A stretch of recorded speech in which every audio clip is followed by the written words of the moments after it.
my native land. I will never forget my home. Good morning to all of you, and it's a wonderful delight for the little sergeant that I am this morning to welcome you to this very, very special edition of the program, which is all too consecrated to the armed forces of the Republic of Cameroon. It's the month of May. We are barely 8 days to celebrating the unitary state of Cameroon. It is very much seen as a day when we celebrate the armed forces, especially at the time when we are saying that we are in a position of war in Cameroon. And in today's edition of the program, a lot will come from the far north region of Cameroon. Yes, that is where President Paul Biya did say that because of the threats there, very much against our own, we've decided to go to war against terror, against Boko Haram. And in today's edition of the program, Fonka Mutabo Bena will be joining us, travel to Kolofata. He's about flying back to the nation's capital city, Yaoundé. He tells us exactly what's the situation on the ground as the Rapid Intervention Battalion, otherwise known as B, after using their heads and muscles, this time trying to use their hearts to win the hearts of the people of that part of the country. You don't want to miss that in today's edition of the program. Samuel Sawada will also come in to say hello this morning, as we shall be taking you to look at what general mobilization it has been. He's actually saluting all of your efforts in terms of the cash raise, in terms of the goods in kind sent to the armed forces in that part of the country, and also what has been the response of the international community. It's not going to be all, because we are talking about the territorial integrity of Cameroon.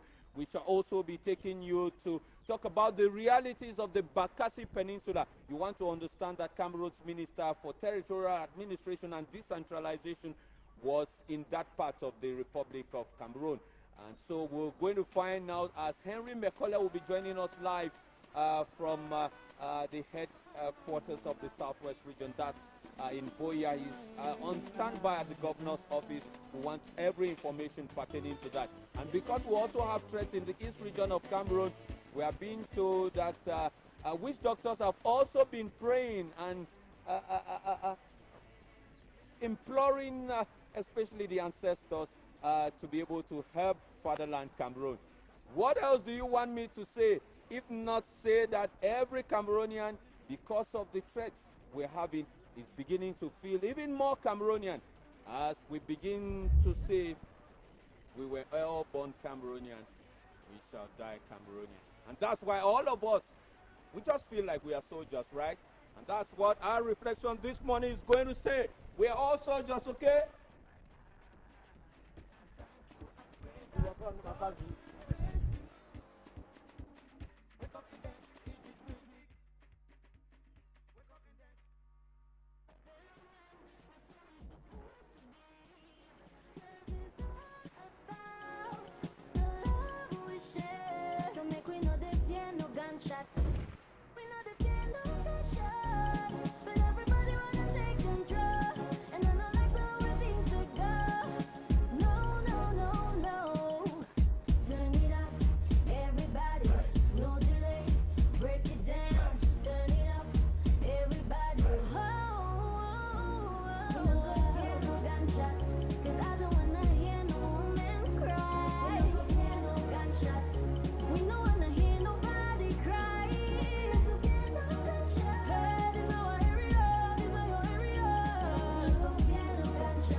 No delay.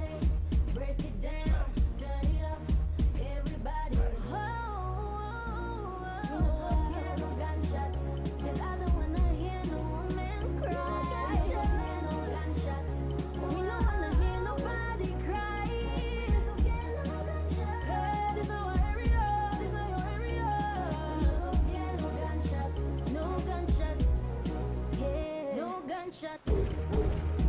No gunshot. No gunshot. No gunshot.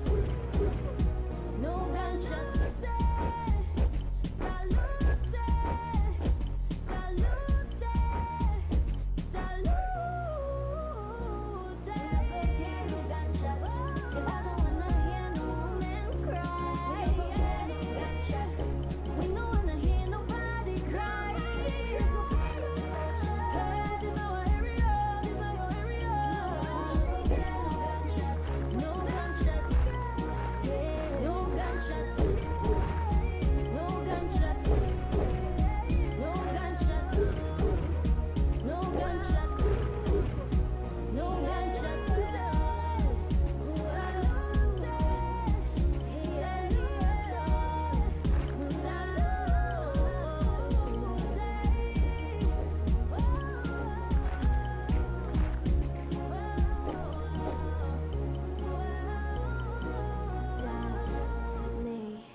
No gunshot.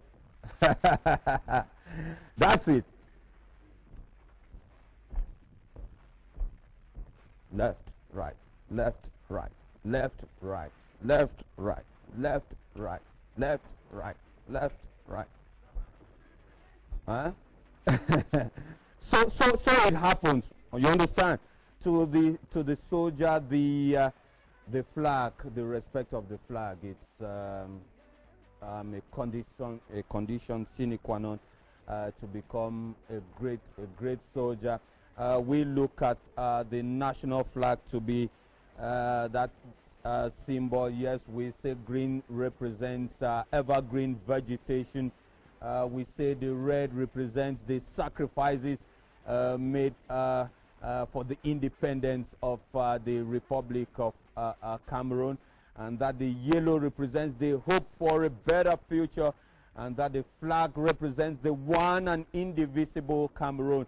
But all of that, it's a strong show of the integrity and the sovereignty of the state of Cameroon. And that's why each time a military officer is before the flag, they tell you that even the commander-in-chief of the armed forces bows before the flag. So the military's attitude towards the flag is even one of seriousness, because that is the condition number one for which he is a military officer, the defense of the integrity of his republic. We're taking you now to talk about the lot of attention that the Far North region has received this far as a sign of national solidarity to all what has been happening in that part of the Republic of Cameroon. Samuel Sawada has been counting such gestures since the war on terror took a different proportion in that part of the Republic of Cameroon. Hello, Sawada.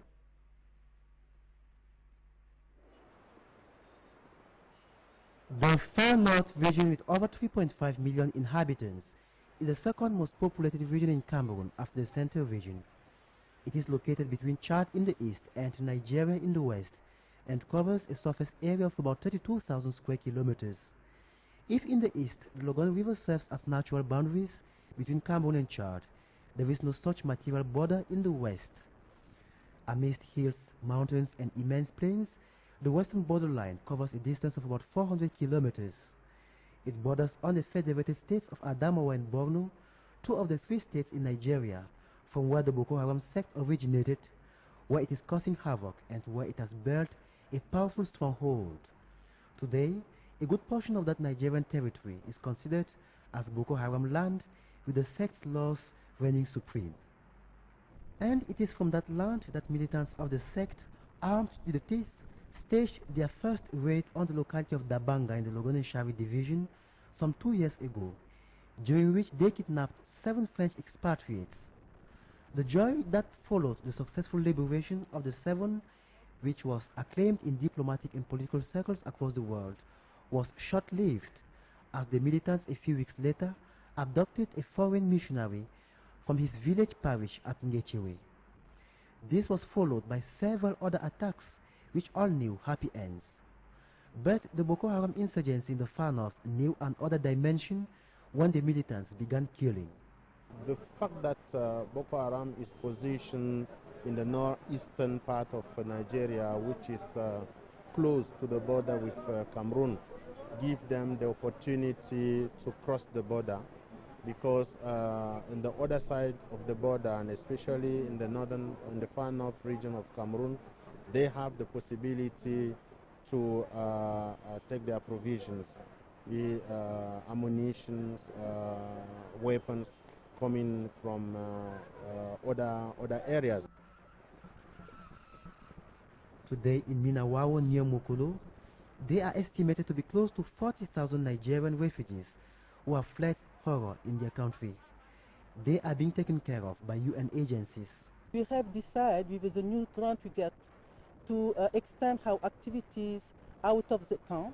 It means that we are going to reinforce the hospital of the district of Mokolo, even the district of Gadala.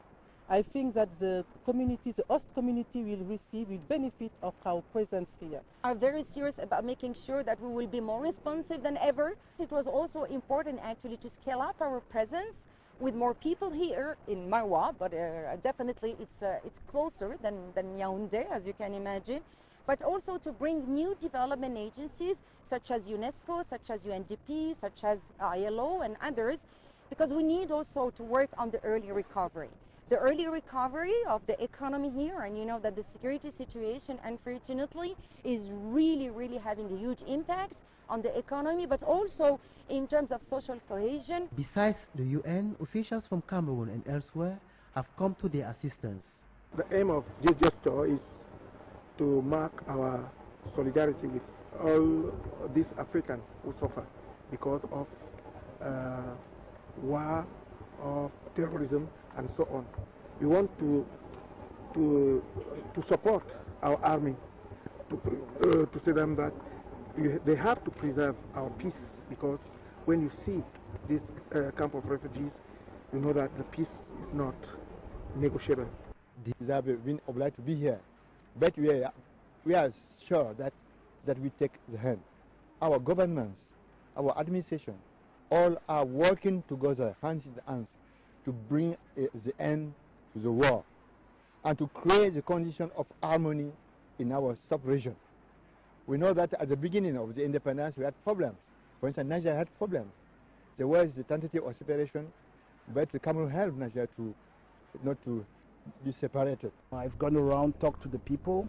My intention is to better understand what is going on, and as well better understand what the needs of the populations are. I'm here to get feedback from the population to know what are their expectations, what is it like to live here, and what is the reality they're facing every day, so that I'm better prepared to be able to defend their interests, better prepared to be able to go to be in line with what the basic necessities are in this particular context. I brought a message from the President of the Federal Republic of Nigeria, His Excellency Godlove Ebele Jonathan.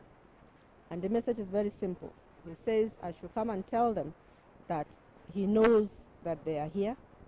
He knows about the conditions that have brought them here.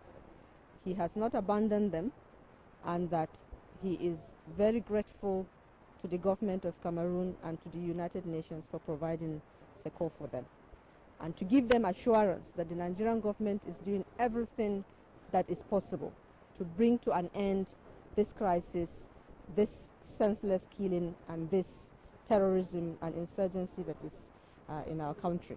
If the Nigerian refugees are being catered for, it is not the case for thousands of Cameroonians who abandoned their homes, farms, and cattle in border villages, where schools and health centers have either been destroyed by the assailants or closed down by the government for security measures. Now, they are in host families in the hinterland. Those families are forced to share their limited resources with the internally displaced. Poverty, precarity, school dropouts. This is what obtains at the moment in border localities in the Logone Shari, Mayo Sava, and Mayo Tanaga divisions. But besides the social consequences, there is the economic aspect. Commercial activities are at a standstill in areas affected. This has pushed the government to close down 6 customs posts. To say the least, people in the far north are psychologically shocked. Faced with this trauma, various social groupings have come out to organize marches to support the troops and conferences to educate the youths. President Paul Biya and the government of Cameroon has sacrificed a lot of means, money, to fight against Boko Haram. But finally, it's not the Boko Haram is the problem of Paul Biya himself only, and Boko Haram is not the problem of our government. Boko Haram is the problem of every Cameroonian who is serious. And we are serious people. That's why we decided, behind our traditional rulers of the community of Arab Shua, to support the action of the government. We were not at the origin of this war. This war is a kind of an aggression against our territory. Then the only thing that we need is unity. Unity of heart, unity of intelligence, and unity of competence. When they are together, they have to know that our forces of defense force are fighting for them. Then they, at the level, they have to be united behind them. In this battle, the strength of prayer is invoked with several prayer sessions organized. All Protestant Christians in the country will stand up as one person together in prayer to God, that God may give victory to our army. And we pray also for those who pass away in this sorrow. Our country is now facing a situation like the Israel people. The Lord have chosen Gideon to lead the Israel people and to fight against the people of Madian, who was terrorizing the people of Israel. And now the Lord is sending all the Cameroonians to go and send the gospel fast, the gospel of hope, the gospel of peace, the gospel of victory. Because if we are together, if we are praying together, we can win, and we are going to win Boko Haram. As Cameroon now receives support from the international community in fighting Boko Harams, it would not be too early to think about the aftermath of the war. Reconstruction with a suitable development plan is the watchword. For if Cameroon fails to reconstruct areas affected so as to empower youths and the entire population, then it should be ready to deal with another situation, perhaps not less important than Boko Haram. Very much, and you see exactly, you were talking about the rugged terrain of that part of the country. I just wanted to look at what the boots of a military officer could look like, just to say that they vary from one terrain to the other. You may well want to understand why the Chadian army wears a uniform that tends around color brown.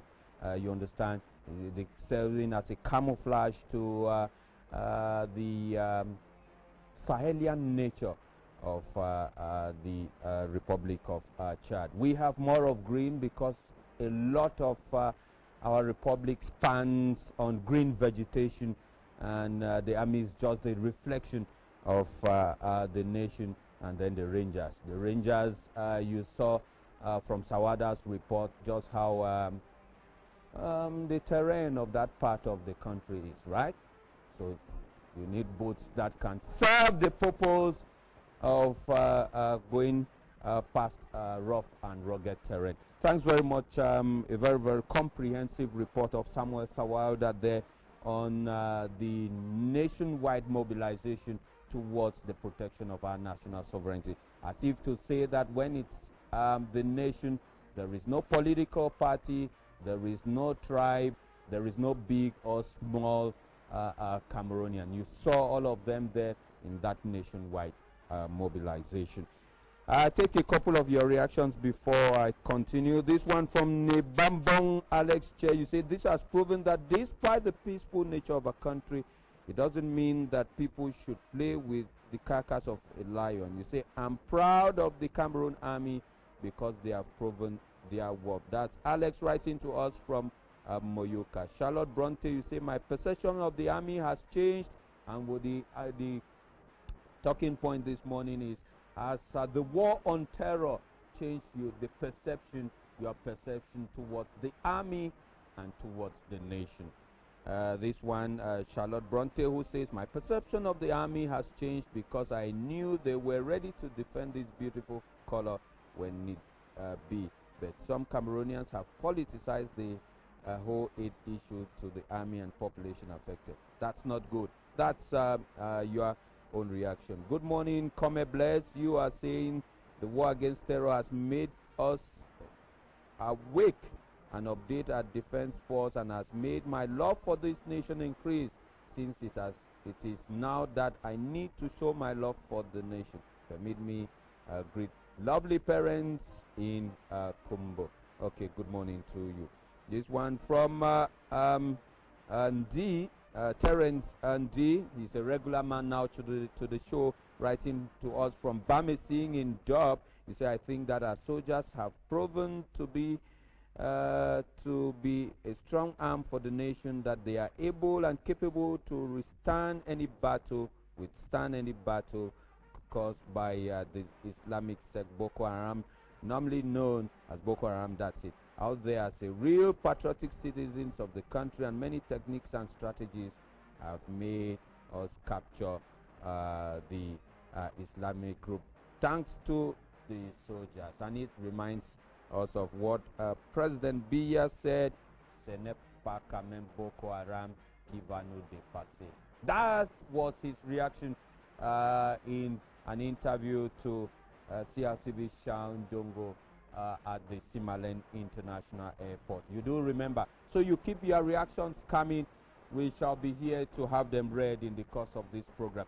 They'll set the Facebook pictures on. We'll commend them to put a smile on your face, as we once more remind you, this is a strong dedication to the Cameroonian army, but also to all of you who have contributed in one way or the other, in cash, in kind, in your prayers for the protection of the territorial integrity of motherland Cameroon. You're watching Hello on the CRTV. We broadcast every Tuesday, every Thursday, like this, 6 to 9 a.m. here on national television. And it's a great delight knowing that you are in our company this morning.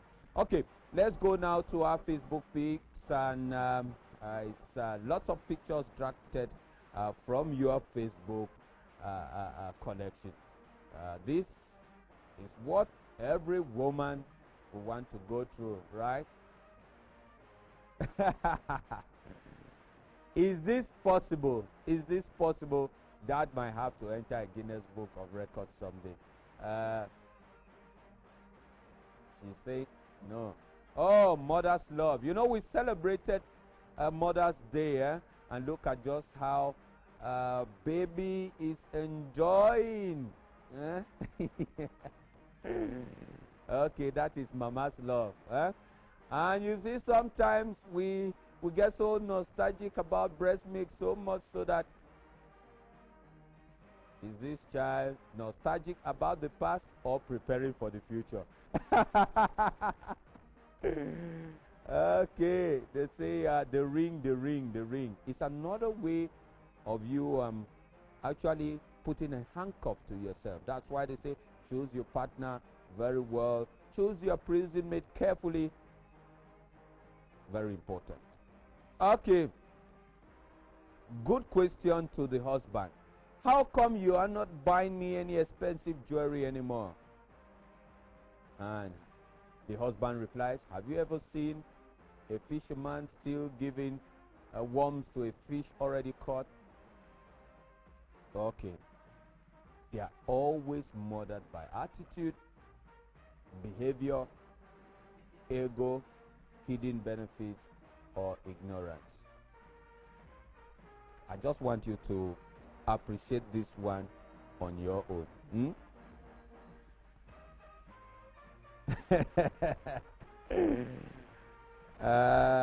This is fantastic. Watch out your makeup. If you can't do your makeup well, come and see my makeup artist here in CRTV, okay?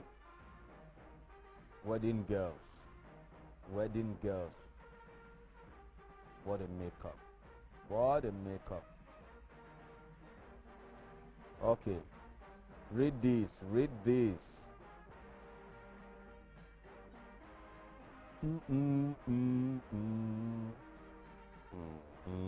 It's just to show you how attitudes differ. Watch out not to jump. Take it gradually. What some people will say, molo, molo. Education, career, love, marriage. If you jump education, it will get to catch up with you when it will be time for career. If you jump career, it will catch up with you when it's time for love, and so on and so forth. Okay. Sometimes we get disappointed because of the kind of friends we have, right? Yeah. They look at us, they look all good. Snakes. Don't be stupid, okay? Don't be stupid to have a Land Rover plus a Land Cruiser and still have a landlord. So you've got to wise up. That's it. That's it. That's our Facebook page this morning here on Hello. Okay, we are taking you now to talk about prayers. We said that a lot of you have prayed for this nation. We are taking you to the hills of Mbonde, and he who talks about the hills of Mbonde is actually talking about the Catholic Church in Cameroon, which the Catholic institution virtually covers 90% of the hills of Mbonde. We're taking you to the Maria Grotto, where Baldwin Sama is telling us that a lot of praying is going on there, and lots of faithfuls, especially Catholic faithfuls, see that as a major holy ground on which prayers are being answered. Hello, Baldwin.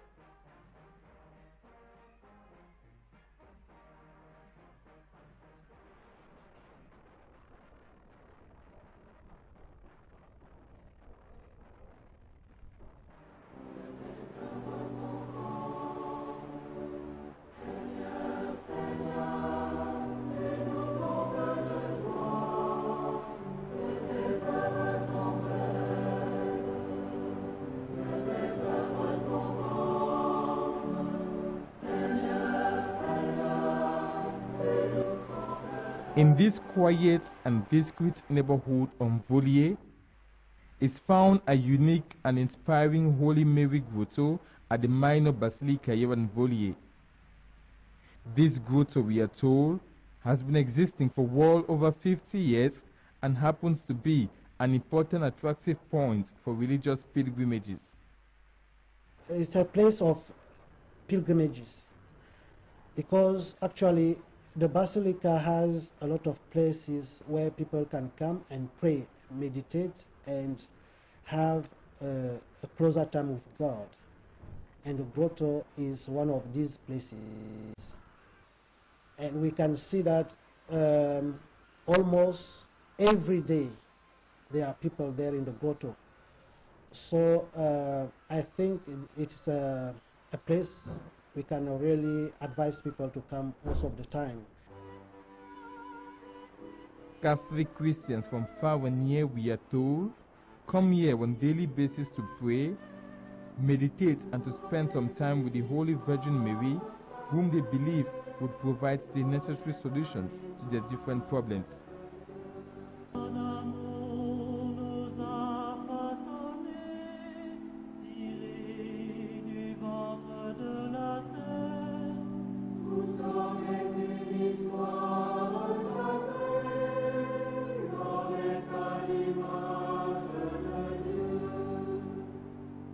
The excitement visible upon arrival at the grotto tell of the spiritual attachment Catholic Christians emphasize on visiting the grotto on a daily basis, which according to some of them builds them up spiritually. Since the Annunciation, that means when the angel Gabriel went to Mary to announce her that she will become the mother of God, the church recalls always that event to make sure that we venerate our Mother Mary as the Mother of God. And mostly we can recall as well under the cross, while Jesus was about to die. Under the cross were two people, his mother and the disciple he loved. And looking to the disciple he loved, he said, "Son, here is your mother. Mother, here is your son." And from that day, it is said that that disciple that Jesus loved took Mary into his house. After several years of existence, this Holy Mary Grotto at the Minor Basilica welcomes different persons, be they workers seeking better working conditions or students in quest of success in examinations. I came here to ask for forgiveness from the Holy Virgin Mary so that she can help me in my life to forgive others. It's my elder sister who told me about this grotto. She asked me to come and I will have the intended results. I always come here to the grotto to pray because I had a particular grace from the Holy Virgin Mary. She has always answered our prayers each time we come here. Each time we turn to her, we feel fulfilled. Each time we pray, we see signs. On se sent exaucé, quoi. Donc chaque fois que nous venons prier, à la fin de notre prière, nous voyons des signes, quoi. Quelquefois, il faut souvent venir un peu se poser. As a Christian, once in a while, I come and submit myself to the Holy Virgin Mary, since she is the mother of our Savior Jesus Christ. I came here before her so as for her to intercede for me for one or two reasons. Ce qu'il a porté, de temps en temps, je viens devant elle et puis pour qu'elle intercède pour moi.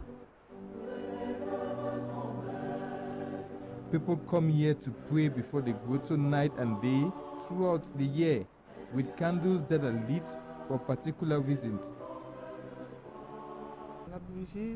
Candles are just to avoid leaving our mother in darkness. You know, she is a mother of light. She always has to be in light.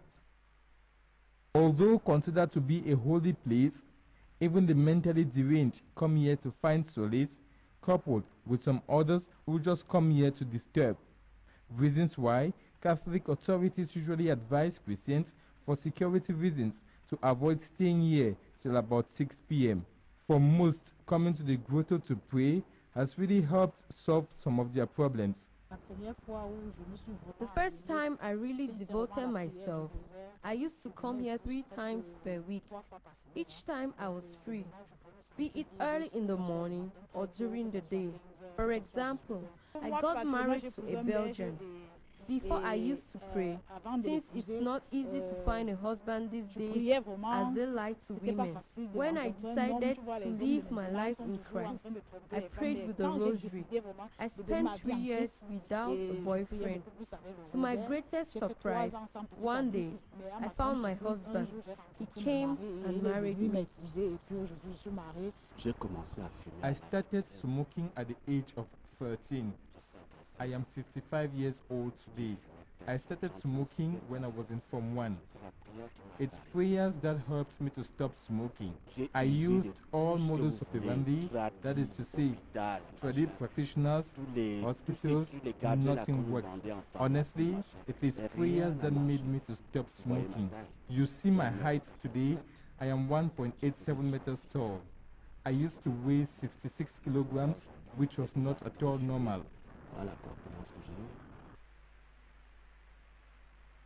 The Holy Mary Grotto here at the Minor Basilica in Volier today, like yesterday, remains a veritable source of spiritual rejuvenation for devout Catholic Christians. That's it, Baldwin Sama there at the Holy Mary Grotto in Mbonde. It is all about the power of intercession, and it's a strong virtue that Catholic Christians believe in, that Christ, being the son of the Blessed Mary, should be able to listen to the mother each time the mother presents a case to him. And sometimes a lot of Catholic priests do talk about, for instance, the wedding in Cana, right? The wedding in Cana, it is Mary who drew the attention of Christ that the wine is finished.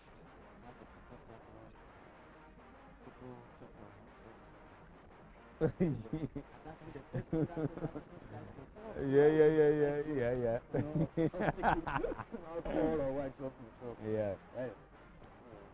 Good morning, Bill. How has your attitude of perception towards the army and towards your nation changed with the war on terror? Not at all. Because let's say from childhood, I've always looked at the army as a strong force to the nation, with some admiration and at times with some fear, because just seeing them come into the village with their uniforms, you know, the famous Kali that we used to have. No, we start fearing and we start running. People will even not sleep in their houses.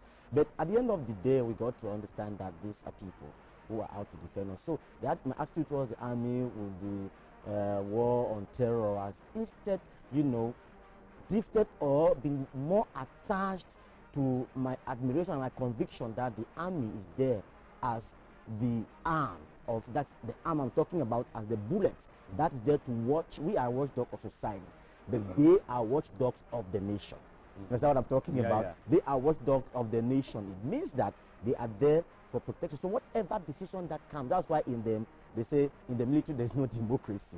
You understand now? It doesn't mean that it is dictatorship all the while. It's just a sense of order that we are talking about here, and firmness. And if you want to put together, if you want to keep, you must be firm. If you want to protect the money you have in your pocket, you must be firm even against yourself. I'm not going to take this drink, I'm not going to buy this, let me keep this for whatever good reason we are set apart to use it for. So I want the telephone number to be on the screen again, because I really expect lots of reactions to this, and to say that before the war, a lot of people felt that the army is people, since there's no war, they lazy around, they play their cards. That's true. That's true. In game venues, validating their numbers. But they were always on the alert. The fact is, people don't understand. Every corps has its own role. You will not expect. That is why, well, they can tell us better. Because when we talk about the army, the armed forces, the air forces, whatever, even though there is no war, but they were getting themselves trained. They were going to school and they were on the alert. So now, if with the war we now think that they are working, and it's now that we are seeing their role, then good and fine. We will not pray that there is war all the time. But when there is war, let us see them like we are seeing them, and then we understand their role very much in society. And our attitude at this time instead should be that kind of understanding now why they were all why they are there for. Understanding that, okay, even if they were, people say they're playing cards, even while doing so, they were still doing their job. Oh, okay. This is somebody who has stayed in a military barracks. He has stayed in a military barracks, so he understands better. Okay, Bill, we are diving into the job slots now. Okay, I keep moving. We're starting with Total. Total, the fuel distribution distribution company. In its young graduate program, is recruiting young Cameroonians with a professional certificate in commerce and finance. They say candidates must have at least a master's degree in the disciplines, that's commerce or finance, plus 1 year of work experience. Now, you must be able to speak both English and French. Send a curriculum vitae and a motivation letter to the Director of Human Resource and Administration of Total. That's the Director of Human Resource and Administration, Total Cameroon SA, and you send it. They have just said you send only by mailbox, comes by post. So you have to send it to the post office using the number BP 4048 Douala, as you find on the screen. So you send it to the Human Resource and Administration, Total Cameroon SA, BP 4048 Douala, Cameroon.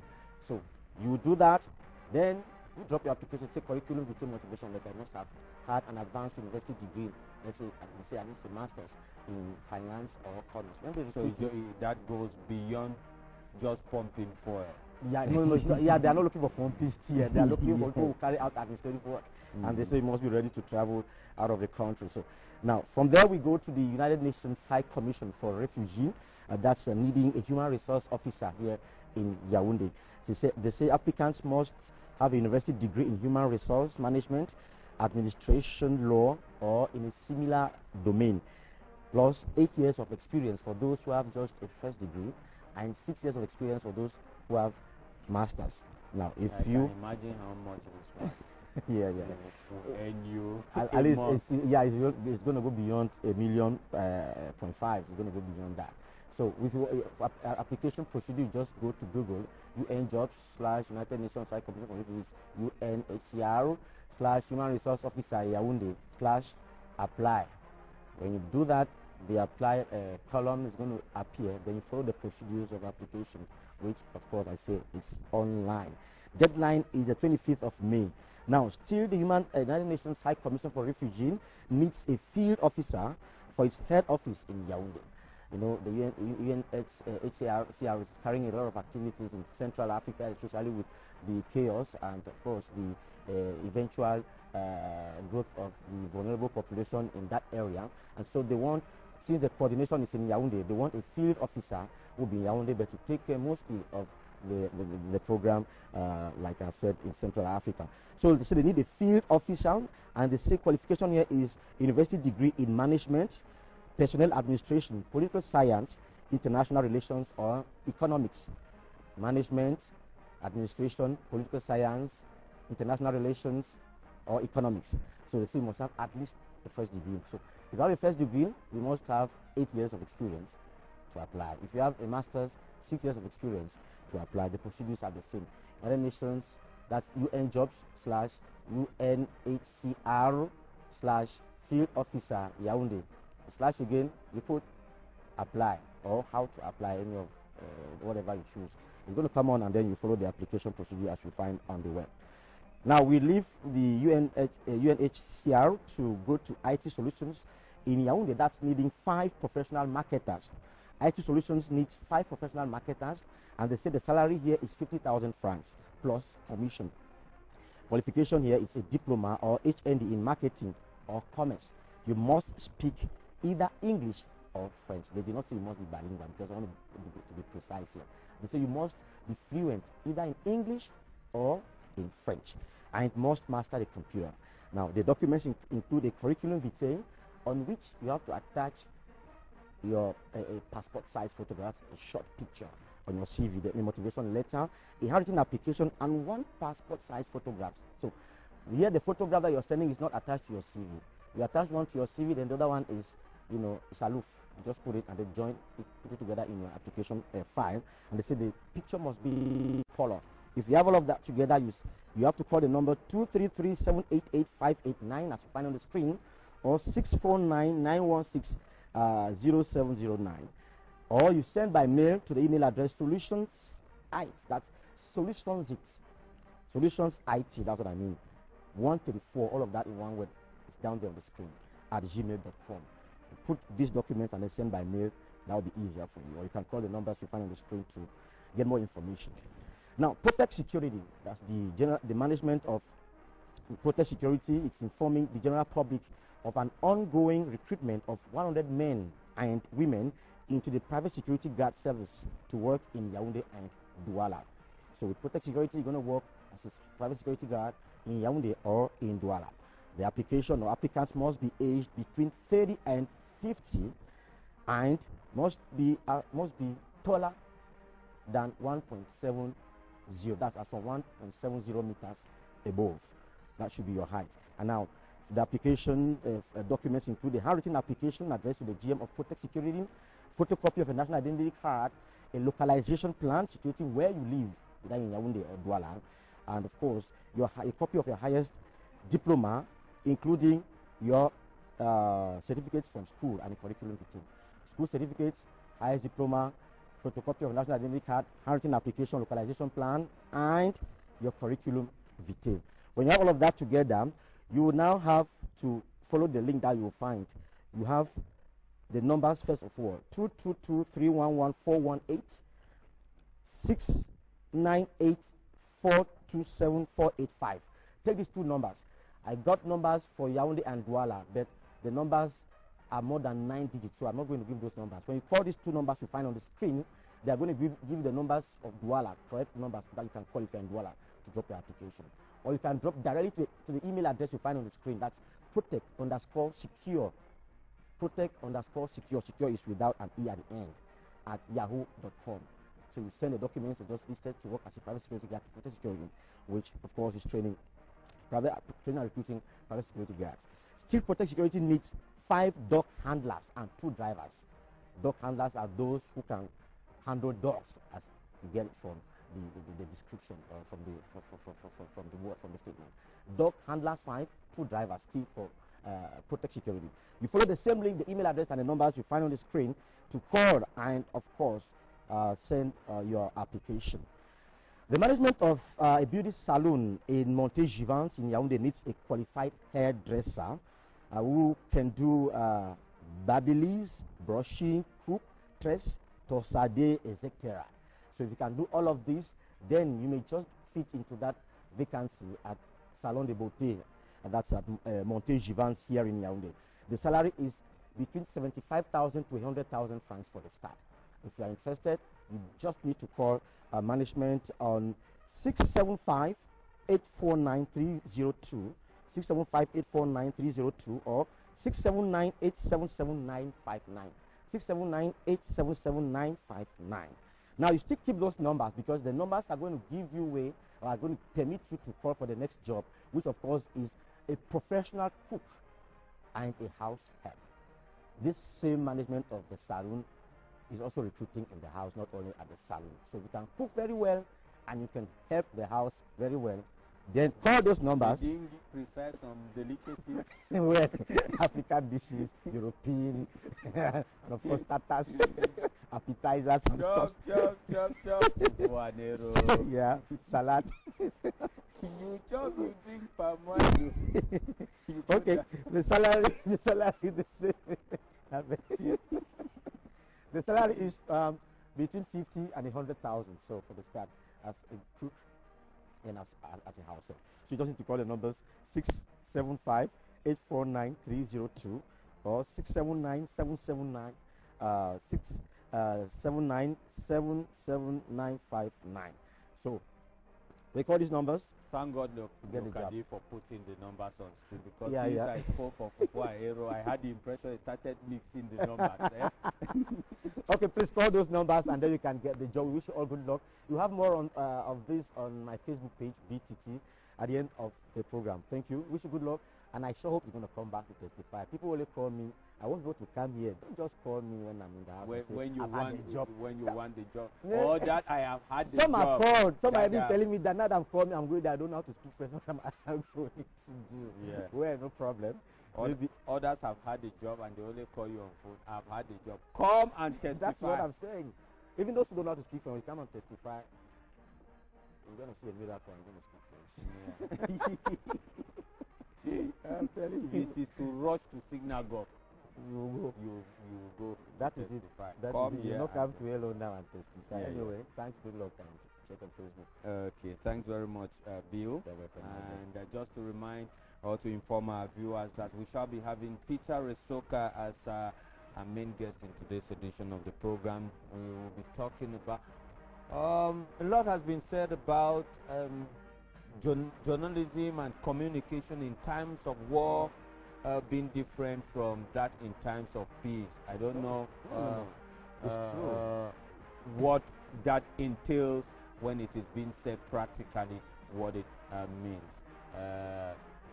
Lots of you said the truth must always be said. Be said, but that's not always the case, especially in this particular context. Okay. At times you prevent the truth to secure the nation, to avoid disaster. You just keep the truth. That one becomes not a lie. A developmental truth.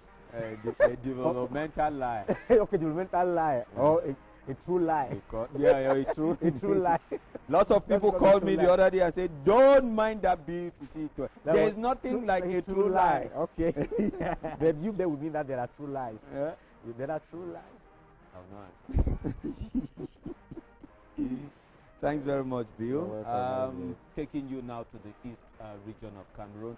The east, where we are being told that traditional rulers, most especially, have been imploring on their ancestors to also join in this nationwide battle to preserve peace in the Republic of Cameroon. And Presidia Doom has been quite keen on what the people of Betua also think about the issue, and joins us now from Betua. Hello, Presidia. Are you there? Betua comes after the name Batua, one of the Baya warriors who combated mystically the German colonialists. Recently, Baya chiefs of Betua decided to converge, and during their meeting, they proposed that they want to fight the #1 enemy of Cameroon, the Boko Haram, mystically. And this is what has pushed us to ask the man on the street, do they really believe that Boko Haram can be fought mystically? Let's meet them and hear what they have to say. My first reaction, without any reflection, is to laugh. Because, you know, Boko Haram is assaulting Cameroon with weapons, real weapons, with knives and so on. So I don't understand why we should react to that kind of attack with mystical means, first of all. Second, unless they have proofs that Boko Haram is also using mystical means, I don't understand how they can do that. What I think is they are actually trying to bring us back to the Middle Age, when Chinese were fighting back to Japanese during their conquest of China with paper tiger, while Japanese were using real weapons. And it's a kind of initiative that will waste our time, I think. I don't really think to fight Boko Haram is an easy task. It's very difficult to do that. But to do that, you need a lot of people, a lot of strength, and a lot of money. We here in Cameroon, we are still struggling. With mystical power, we can fight them. Yes, they cannot be so strong and after us. To my own opinion, I don't think fighting the Boko Haram mystically is a good idea or work, because we don't know who Boko Haram is. Yes, we don't know who the Boko Haram is. So if we are fighting them mystically, we can turn back to killing our sons and citizens. Yes, we need to find out to know who the Boko Haram is before we think of fighting them mystically. The mystical powers can kill them, yeah, but we don't know who they are. Yeah, let's also all know who they are before we can find them mystically. What I believe is that Boko Haram, we can really handle Boko Haram through prayers. And it's only God that can deliver us from these evil people. Because if it is about fighting mystically, there is no power which is more than God. And it's always God that we need to put in front, especially towards this period of Boko Haram. If you are hearing Boko Haram, we don't know what is the under of Boko Haram. Understand? Okay, me, I'm thinking that governor behind, so nobody fit to fight even by which type of medicine. Boko Haram we cannot fit to fight with a governor. Even as they are saying Boko Haram, they want to fight with Boko Haram with a mystically, that is not possible. Because I'm thinking that nobody fit to fight with governor. Hi viewer, you all got their opinion. It now depends on you. Do you believe that Boko Haram could be fought mystically? What is your opinion? Hello. Hello to you out there. When it's time, probably you and I, or Baldwin and I, we do agree that it's God's power that plays the trick. But some who, through their beliefs and through their upbringing, may have a different opinion. But the general lesson we learn from it is that everybody feels concerned about what is happening in the far north region of Cameroon. Just to take a couple of reactions to the talking point, whether your perception towards the army and towards the nation has changed with Cameroon's war on terror. This one from Forbes and Dengs, who says, I say the war on terrorism has completely changed my mind on the way I look at our soldiers, because at first I regarded them as pari-foot players, but Boko Haram has opened my eyes to see the might of my soldiers, you see. This one from Gwendoline Gong. Gwendoline in Bafusam, good morning to you. You say, I want to congratulate the army for fighting very hard against the terrorists. It was a wake-up call for them, because at first they were littered all over the quarters in our towns and villages, beating their wives and doing other vices. That's you reacting. It's beginning to come now. Sure it has, says So Isidore. Before now I thought that the Cameroon army would be unable to defend the state, its citizens and the institutions. I also thought, like many, that Cameroonians only think self and not country, but the contributions towards the war effort has proven me wrong. However, I want to see how this money will be used. Mary Diane in Motengene, good morning to you. You say, I truly appreciate the army for their efforts towards fighting against terrorism. This fight has helped to reduce the rate of irresponsibility towards their families. I said it, that is beginning to come. You keep your reactions coming, and we shall be delighted to have them read here in the course of this program. Good morning, Baldwin. Your perception towards the army and the nation, shaken, confirmed, or you think you see it different? Confirmed, I should say confirmed, because I've always known the army to be made up of devoted and hardworking Cameroonians, always ready to defend the green, red, and yellow colors of Cameroon. And this ongoing fight against Boko Haram has just simply confirmed the strength of our army, our defense forces, and most especially those who are the war front. Okay, we are diving into the papers now, especially with the activities towards May 20 launched in Marwa. We understand the context took it to the far north region of Cameroon. May 20 activities for this year 2015. It's going to be the 43rd National Day for the year this year 2015, and activities leading towards the 43rd National Day were launched yesterday in Marwa, chief town of the far north region of Cameroon, by the Vice Prime Minister in charge of relations with the National Assembly, Amadou Ali. It is the key story you can read on the front page of today's edition of Cameroon Tribune newspaper, talking about this launch of activities leading towards May 20 this year 2015.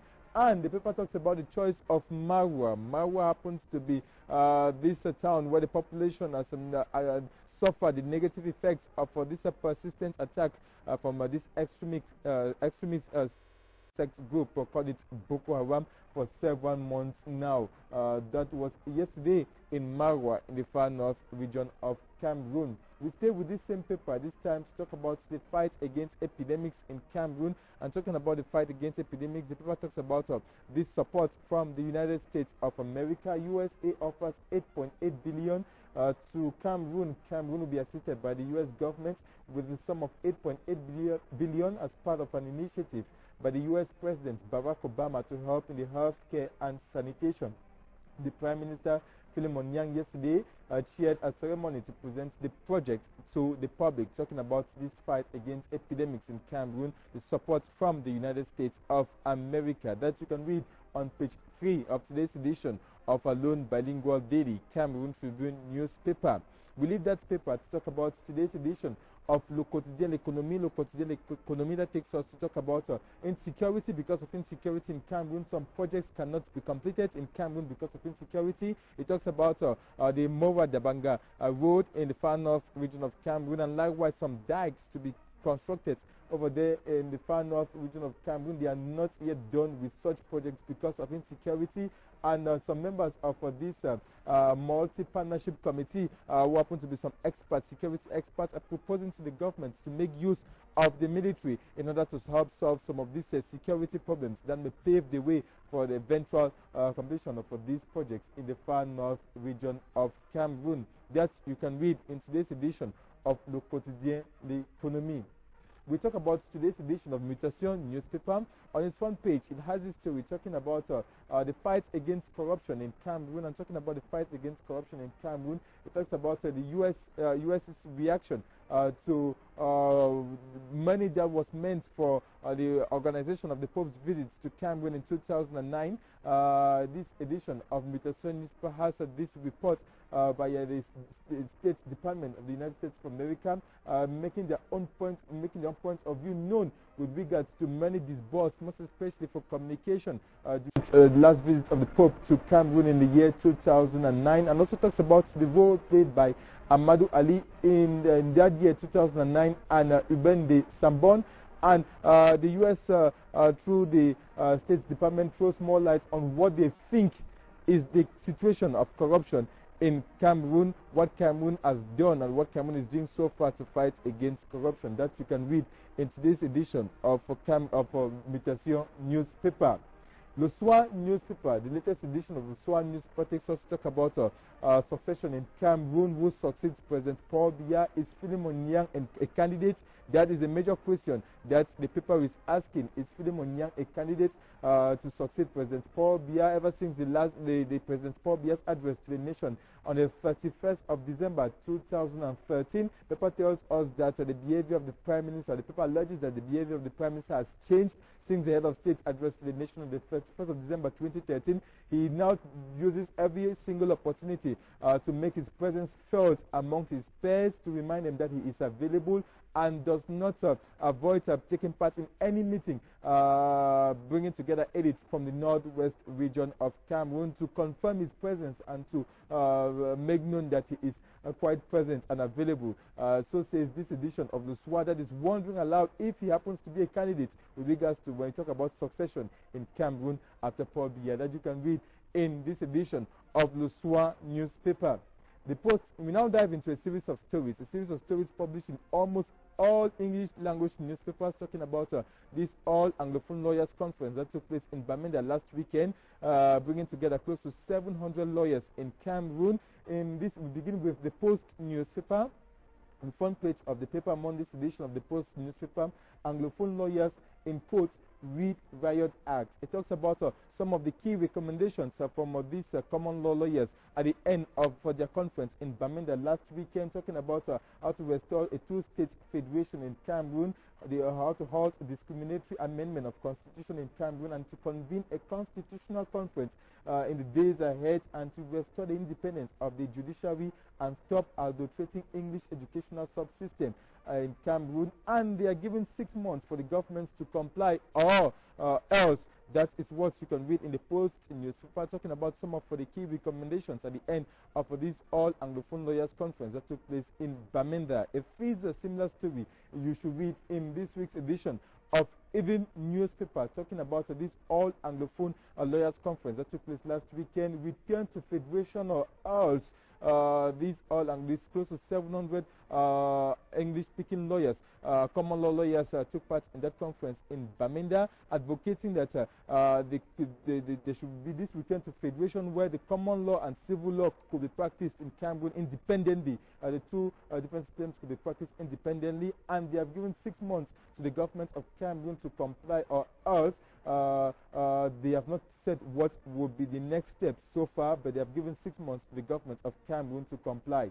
If it's a similar story in a different newspaper, this time the Sun newspaper, this week's edition of the Sun newspaper, still talking about this all Anglophone lawyers conference that took place last weekend in Bamenda.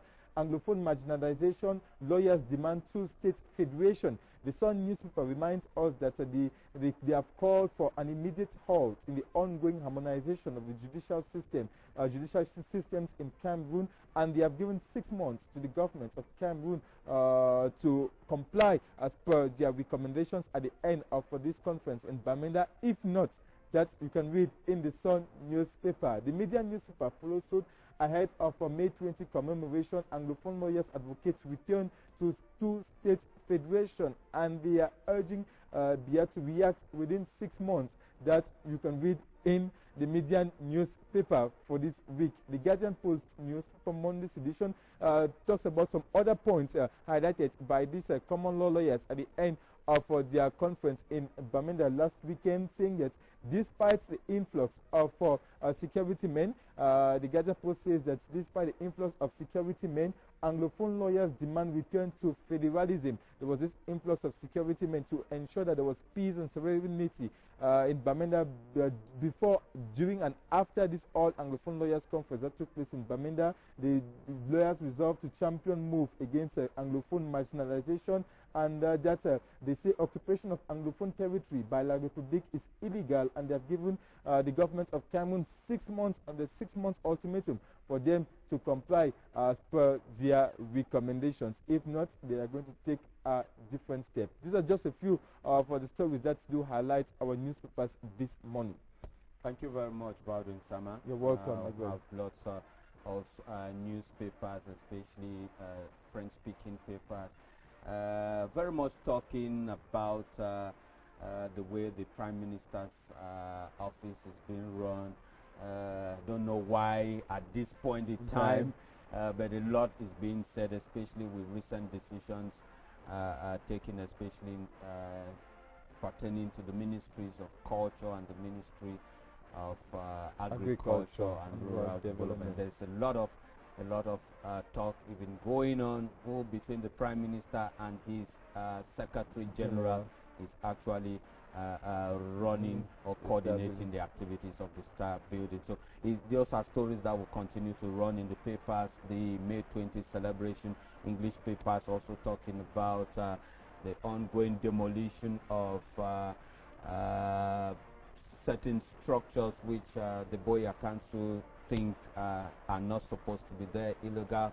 The mayor, Kema Patrick Esunga, says 1 year after celebrations of reunification and is as a move to May 20 celebrations, Boya, the former capital of West Cameroon, must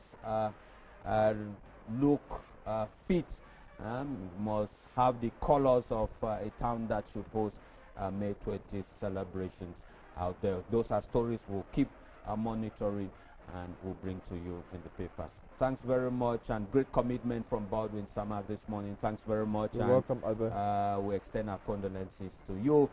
We are pushing forward now, just to remind you that we are dedicating this program to all those who have contributed in one way or the other in supporting the army in the war against terror. In the far north, yes, but also in the east, but also in around the Bakassi Peninsula. That's why we'll take you to a musical break as we try to make sure that, technically speaking, we get Fonkamuta Bo Bernard, who is standing by from Kolofata in the Mayo Sava division, but also Henry McCullough tells me he's getting all the developments from the governor's office in Boya pertaining to the security situation in the Bakassi Peninsula. We are all talking about the defense of the territorial integrity of Cameroon in this edition of the program. Peter Resoka, the great Uncle P, to be our main guest. That too is still to come. Gunshot, that is the title of the song you're going to watch from Daphne Njie and Northern Njie, like myself. When you watch the clip, you understand. Gunshots no more is what she's advocating in this wonderful, wonderful clip. Let's watch.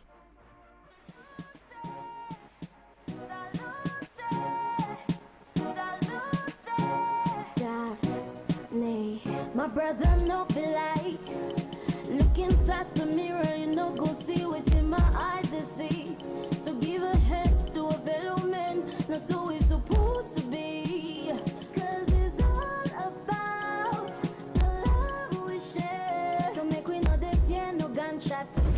We know they fear no gunshots. But everybody wanna take control.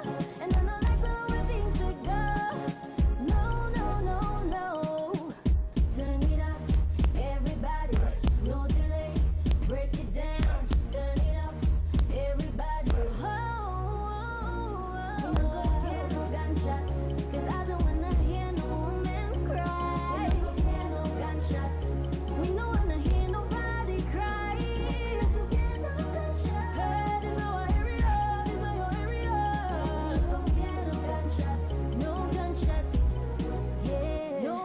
gunshot. No gunshot. No gunshot. No gunshot. No gunshot. Them put you sitting on the throne. Useless if you ain't got control. That is why you gotta treat me like I say I be your brother. That's the reason why we gotta save one another. You not till we join, if I dare we go scatter. When my brothers day, when my sisters day, make we know they fear no gunshots. We know they fear no gunshots. But everybody wanna take control, and I don't like the way things could go. No, no, no, no. Turn it up, everybody. No delay, break it down. Turn it up, everybody. Oh, we no fear no gunshots, 'cause I don't wanna hear no woman cry. No gunshots, we don't wanna hear nobody cry. This is our area, this is your area. No fear no gunshots, no gunshots, yeah. No gunshots, no gunshots. No gunshots. No gunshots. No gunshots. Salute. Salute. Salute.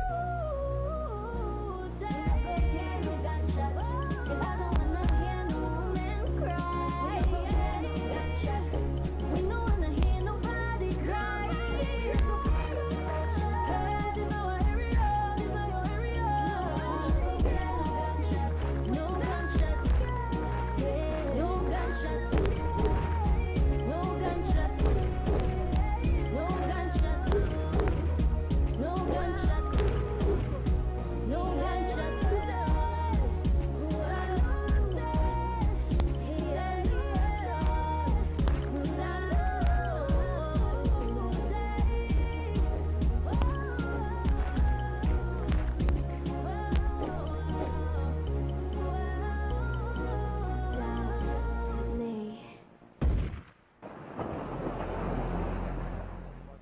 No gunshots, and that's why we clamor for peace to return in the far north region of Cameroon, but also in the eastern border, and why not around the Bakassi Peninsula.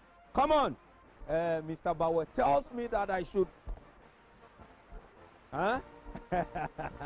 If you go around the boulevard of the National Assembly, or you move towards the Omi Sports Stadium, you're going to see the police forces, but also the armies, the soldiers making or doing rehearsals for May 20 celebrations in Cameroon. I want to say good morning to my good old friend Kum Christopher, who is a deputy superintendent of police working at the Higher Police College here in Yaoundé.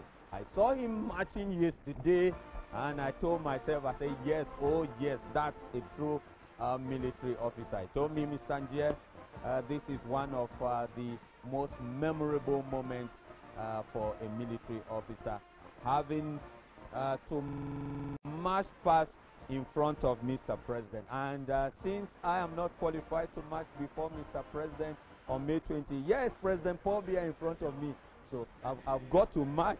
And Mr. President, good morning. How are you doing today? Oh, yes. I've marched past Mr. President. Did you see that?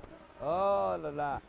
That is what makes the army very, very wonderful. You've got to march past in front of Mr. President, and that also shows your love for country. I'm being told Fonka Mutabo Bernard is now on the line, and you're telling us that the Rapid Intervention Battalion, after the gunshots at the front line, are now in a strong campaign to win the hearts with a campaign going on, a medical campaign going on there. It's screening, it's treatment, and you tell us lots of medical personnel of both the military and the civil society are out there doing quite some great work.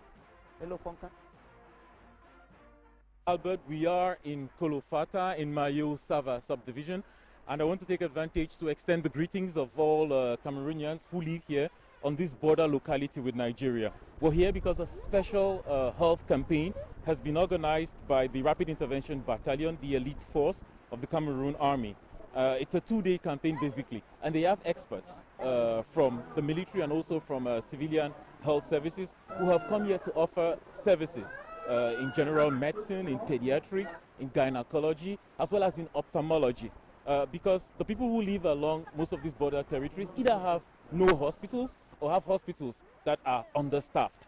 And about 2,000 came through the gate beneath there this morning. 2,000 people, many more expected tomorrow. Most of them were literally brisked. They were searched before entering. The reason is simple. While offering this kind of medical campaign, it is also delicate for the soldiers because there could be infiltrations, there could be intrusions. So they have to make sure the security is perfect. And so they searched everybody who came in here to guarantee the safety of all those who are within the compound and all the medical staff who came from other parts of the country to participate. And like you would see, certainly the temperature is extremely high. We've had temperatures ranging between 38 and 44 degrees Celsius. Some people have been looking for water, others have been looking for shelter, and most of them are queuing up to consult various medical specialists. And for the people of this area, this is an amazing opportunity really to get the kind of medical assistance they would rarely get. Albert, we've seen lots of nursing mothers come here today for this special medical campaign, and the reason is not strange. There are pediatricians who are here and they really want to take advantage of their presence. So we're going to ask one of the women who is here why she came, where she came from, and what is wrong with the baby, and if she's happy, you know, to know that they are receiving this kind of assistance. Est-ce que vous pouvez nous dire pourquoi vous êtes venu, d'où vous êtes venu et qu'est-ce que l'enfant a? Merci que vous êtes venu ici. Enfin, je sais, on a venu ici pour une maladie ici. Là, mon enfant là est malade avec moi. Mon corps était tout et tout. Avec mon ventre qui fait mal. C'est ça que nous sommes venus ici. Merci beaucoup. Vous avez venu ici. Vous êtes content que les médecins soient venus? Oui, on est content beaucoup. C'est ça, mes parents. L'enfant a quoi? La femme là, il vomit, il fait le diarrhée. She says her baby and herself are not well. The baby has been vomiting and has been having diarrhea. She too has stomach pains and headache. And although, you know, her French is not so great, and although they speak local languages like Kanuri or Mafa, they would find a way of communicating with the doctors, probably with the help of translators. And hopefully they would get diagnoses and medications for one or the other of the diseases they are suffering from.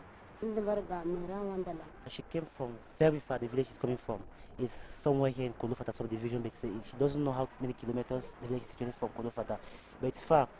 That she doesn't know what the baby is suffering from. She came here to find out what he's suffering from, but he's sure, and she's happy that Cameroonian soldiers are not just there to defend them, but also to assist them medically. Since this morning, I have already, let's say, about 25 patients.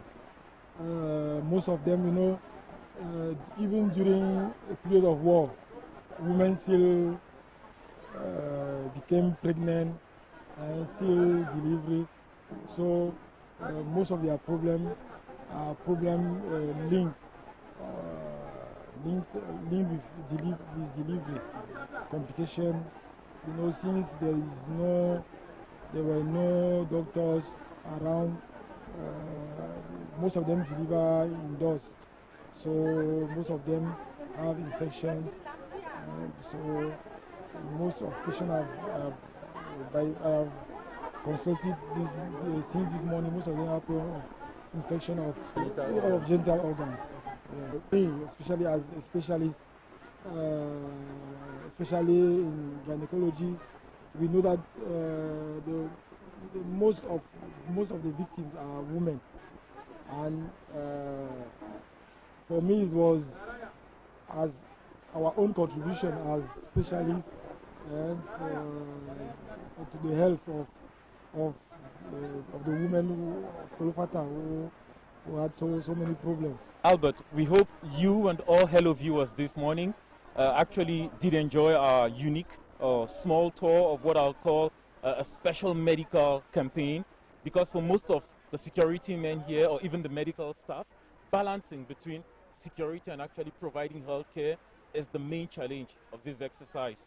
Kolofata used to be a very dynamic and vibrant town. It has been hard hit by the conflict between Boko Haram and would say the insurgency in northeastern Nigeria and as well as in Cameroon. And Kolofata has become today a kind of deserted town where medical services of the past is not very available. And for these people, this is really important. It is vital health care for them. And let's part on this small, let's say, secretive, or I would say disclosure. When we complain about the heat here, the people say for them it is not so bad, because the hotter it gets, the more difficult it is for the tourists hiding in the highlands. They feel the heat even more and have no health care and have no shelter. Hello.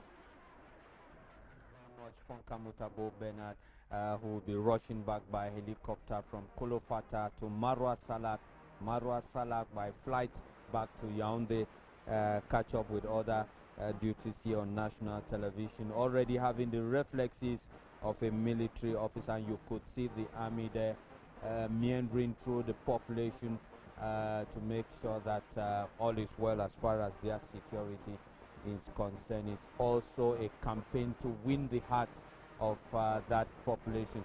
So great to watch out there what is being done in Kolofata. We seize the opportunity to say good morning to Vice Prime Minister Amadou Ali and family, who were also among the hardest hit families as far as that war on terror is concerned in Kolofata, the Mayo Sava division in the far north region of Cameroon. Maybe I take a couple of reactions as technically speaking we try to join Henry McCullough, who will be telling us also about the security situation in the Bakassi Peninsula. This one from Shuka Belinda, good morning. You say, of course, it has changed my perception. We are talking about whether the war on terror has changed your perception of our army. And you say, we may just think that they are obliged to do their job, but it takes love to bear risk with life for a country. That's your reaction. This one from Ginny Primos from Oku. Good morning. You say, I'm happy for what our army is doing over there in the far north. They still do not understand how the people get into the country to kill innocent souls. And that's why Mr. President did say we were dragged into a war we knew nothing about. You keep your reactions coming. We'll find time to read them in the course of the program. Just time for us to try to hook up with Henry McCullough. I'm made to understand that the military services for the Southwest, not very, very far from the governor's office. Henry, good morning to you. Maybe you begin by telling us exactly what is the situation out there in the Bakassi Peninsula? By going back to what experts have told us, what military experts have told us, that if you look at the statistics from 2009 to 2014, we've not had any attacks in the Bakassi Peninsula according to statistics. You know, whereas it used to be 40 attacks, 60 attacks. So it tells you how the military has been able to take care of the security problem in Bakassi. So it is today. It is. I mean, you can go around Bakassi, you can move around the place, you know, without much fear, because the activities of pirates have completely, let me say, almost disappeared, because you don't have zero insecurity. If you look at even the area from Idibanyanga is a small village along the Mundemba Isangele Aqua Road. From Idibanyanga to Isangele Aqua, where they used to attack people. They realized that the activities of the pirates have dwindled tremendously. And to me, I don't think the people who carry the attacks are pirates. They are small highway robbers, because pirates have their signature. When they kill you, they always dismember you either with an engine saw or with cutlasses. So today you have small highway robbers. So it's homegrown security. Small highway robbers who will tell you who kidnap somebody and ask for 500,000. When they give them 100,000 francs, they let go if they are hostage. Meaning that it's homegrown insecurity, small armed robbers. And with the advent of the palm plantation by palm oil, the level of insecurity has dropped tremendously along that stretch of road. So generally, I'll tell you that there is security in Bakassi, absolute security in Bakassi. What happened recently is just an isolated case. Many people will tell you that it is an isolated case because you cannot have zero insecurity. Even big countries with tough security strategies do not have zero insecurity. Henry, but before you take leave of us, maybe I should find out. I know a couple of weeks ago they talked about certain hostages, but probably I should begin by finding out from you. Minister Emmanuel Sadi has been to the Bakassi, that's just 2 weeks ago. What was he told? What did he tell the people? Any message for him? Well, the minister was in Bakassi for two reasons. One, to inaugurate the building of the Kumbo Abedimo Council, which is at Akwa. And then secondly, the minister was there to sympathize with people who lost their homes in Shell Creek during a fire incident. And the minister gave the population 250 million CFA francs, which was coming from the head of state, as a way to help the people rebuild their lives. That aside, the minister also understands that the country is in a situation of war, and it's true that there is absolute security in Bakassi, but it didn't stop the minister from reminding the population that each time they suspect anything, they find anything funny, that they shouldn't hesitate to tell the forces of law and order and government officials. It's true, the pirates are gone, the soldiers have taken care of the pirates, but it doesn't mean that from time to time they cannot struggle to regroup and come back. And that's why the minister told the population to always be on the alert and to always, inform the forces of law and order and government officials each time they see anything funny.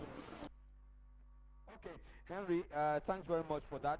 Before you take leave of us now, tell us about the situation of the hostages or the police officers were attacked somewhere near barracks, that is in the Kumbo Itindi subdivision in the Bakassi Peninsula. One police officer was killed, and the other two police officers were kidnapped, including the head of the police station there, the superintendent of police. Let me just say that the suspects of the act, 14 of them, they've been arrested, and they are somewhere in under the custody of the forces of law and order. We understand that the government is actually sorting out information from them, and each time the government will understand exactly how to go about the release of the police officers who have been taken hostage. I think the government will not hesitate to do that, and we know that the government has never failed in this area. We saw it in the far north region of Cameroon, how the government secured the release of Van der Bush. We saw how the government secured the release of the wife of the vice prime minister in charge of relations with the National Assemblies. And so we know with the case of Bakassi, the government cannot fail Cameroonians. The government is there to protect the citizens, and we know the government is going to do it. It's going to take a bit of time. It's going to be difficult, but we do understand that the government has the capacity to secure the release of those who have been taken hostage by the criminals. Njai, if you don't have any other question, just to say hello from the Southwest region. Bye. Thank you very much, Henry McCauley, joining us on the line there from Boya, the chief town of the Southwest region of Cameroon. So we've taken you already to the far north region, we've taken you to the east, and then we were taking you to the Southwest region of Cameroon, where three regions where the army has is still being called to defend the territorial integrity of the Republic of Cameroon. Communication in times of war is not the same like communication in times of peace. Lots of media organs have been reminded about that, but not only about communication regarding Cameroon's war on terror, but also about respecting the ethics of the profession. With Uncle P, Peter Resoka of the National Communication Council, we'll be talking about the whole notion of communication in times of war, but also how Uncle P, the venerated media guru, has had to grapple with critics coming from lots of journalists who now see him as a man sent to crack down on their activities. He's going to be our main guest, and that is coming just after the break. And since he's a senior official, I should change my cap, okay? So he's asked just after the break.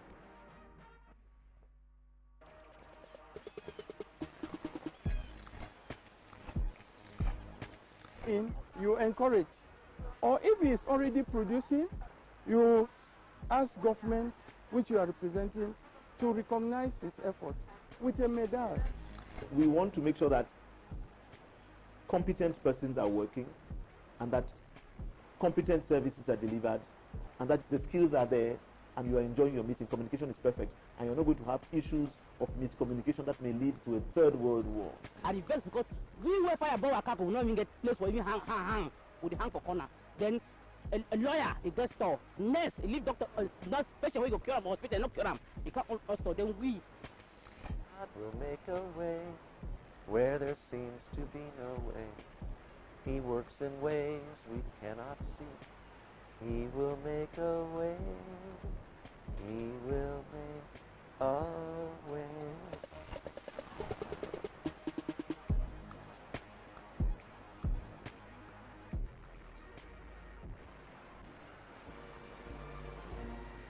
Talk about the Republic of Cameroon, you always want to think about respecting state institutions, and in every profession you have the commanding officers, and like in the army, right?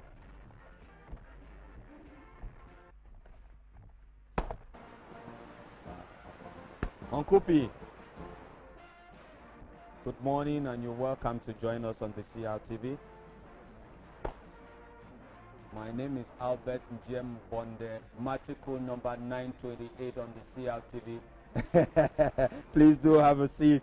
I didn't see the matricle number on you. That's why they say in times of war, everything is different.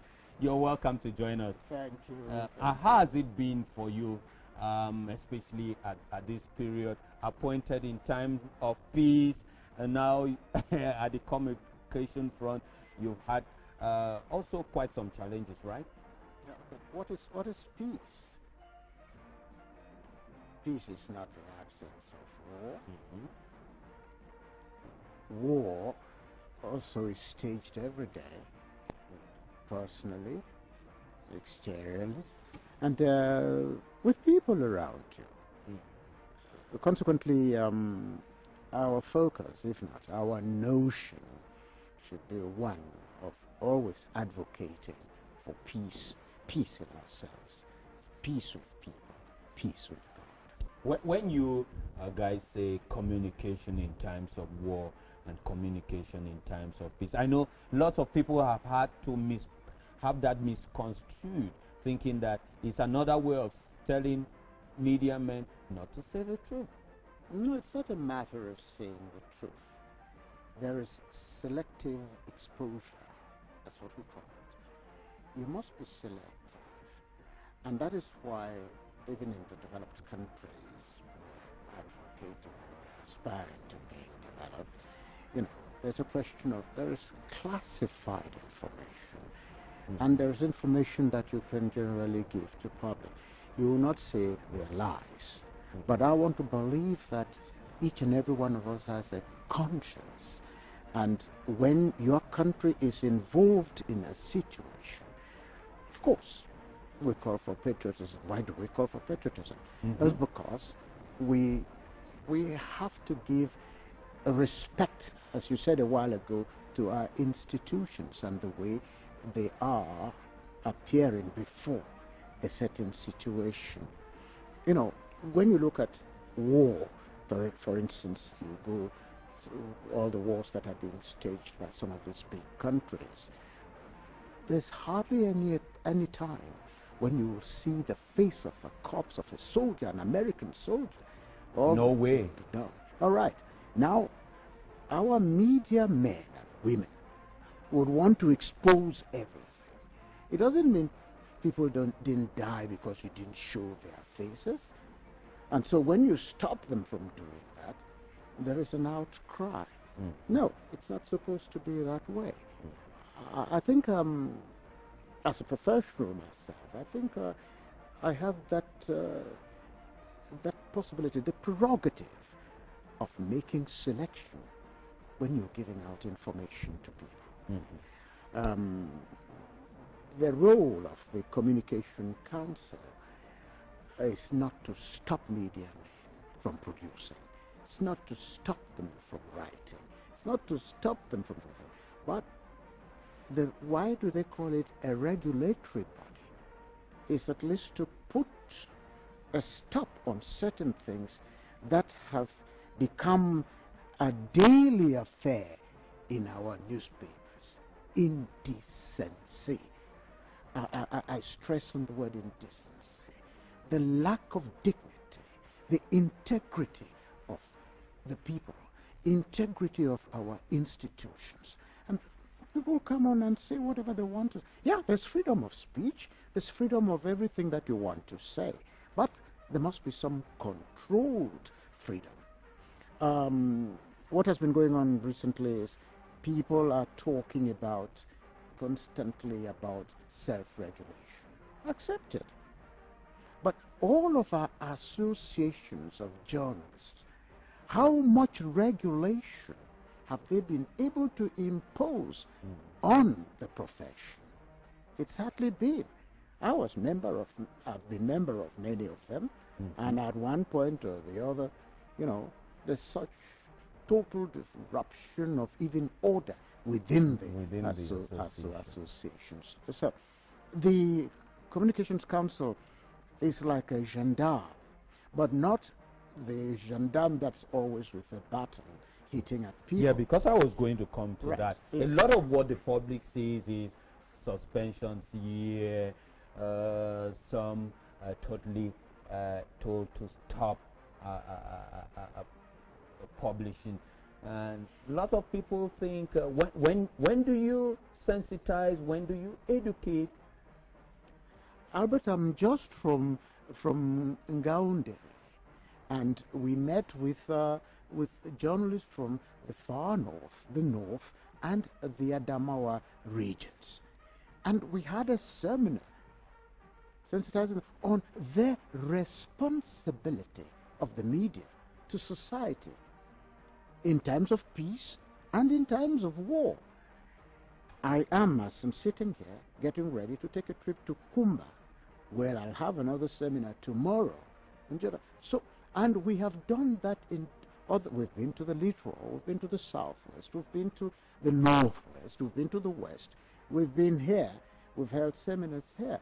So, sensitization, you know, we cannot do all of it at one point. But then, the issue of sanction is a last resort. I remember 2 weeks or so ago, one of us, well, let me call it, quote unquote, a prominent journalist, said the National Communication takes decisions without even verification. No, sir. We have a procedure, and we follow that procedure to the letter. And we try as much as possible to invite people to the council. We talk to them. There was a time, let me call a name, Mr. Nga Christian, for instance. He had, you know, an affront with the council. But later on, he realized, because he was called and he was questioned, just like many others, Afrik Media, all of those, including all of those who are making noise today, the Amugu Belingas and Invies and all that, they have been summoned to the council. So we look at the intricacies of what is happening and try to find a solution. We have invited several other groupings.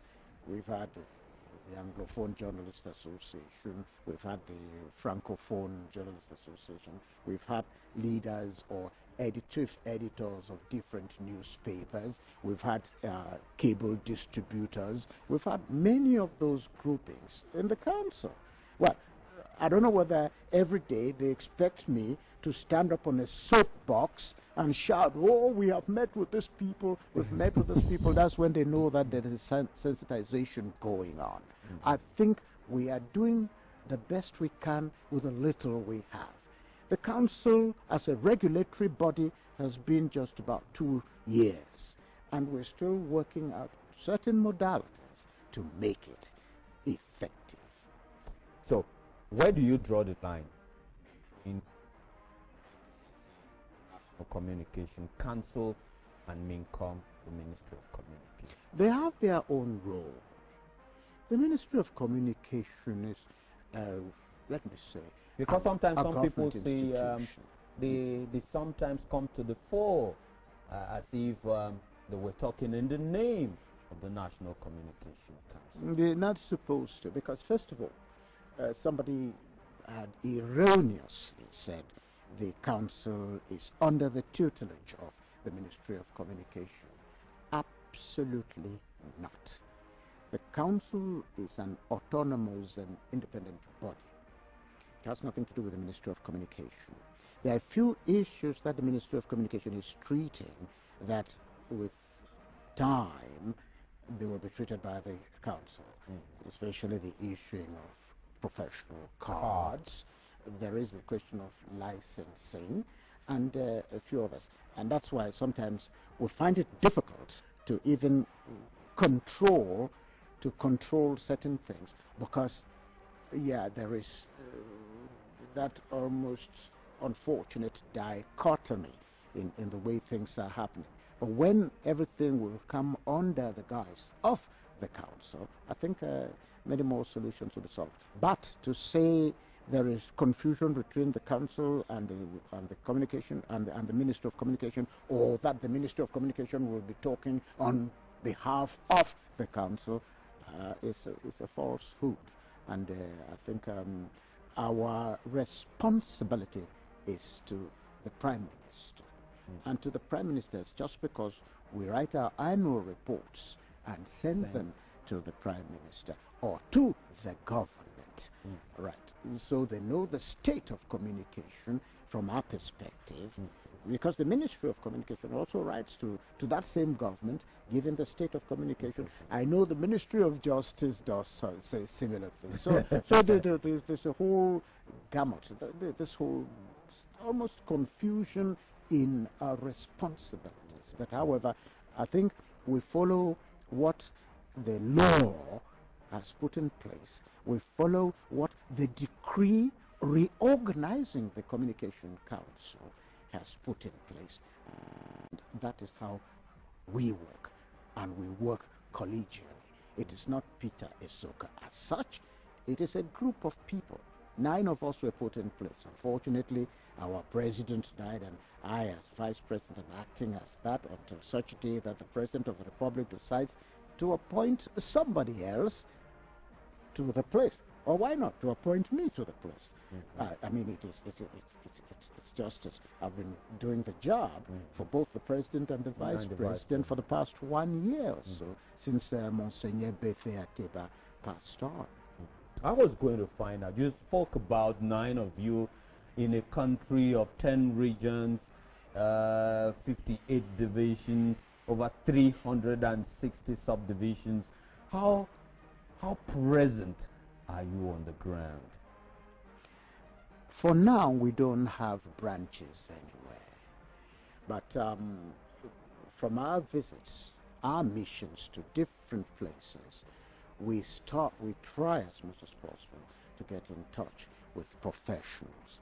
Secondly, within our organization, we have a very sophisticated monitoring service. We're capable of monitoring 20 or more TV stations, although there are more in the country. We can monitor more than 20 radio stations, and that gives us an idea of what is happening on the field, and we can make a statement on the state of communication, the state of the media when we do so.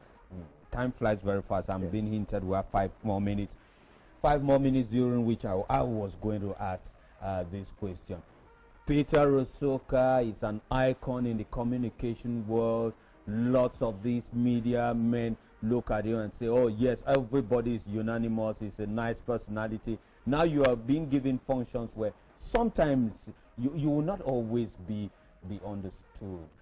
When it gets to a picture of confrontation, how do you manage that? How do you even feel about it? No, I don't even confront. Why should I?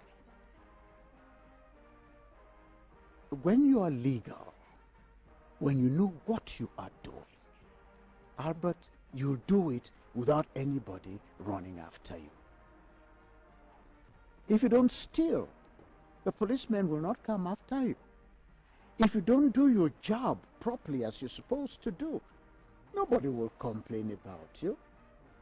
So, and then on the other hand, there is nothing good that is not challenged. Because no matter what I do or the council does, good or bad, there will always be some criticism. Some people will always find fault with what you do. You may make the best of yourself in hello. But there are some people out there who say, oh, that Albert Mbonde is a bum. Yeah. He's a bum. I mean, what is he doing that way? No, not at all. So I don't have any quarrels whatsoever.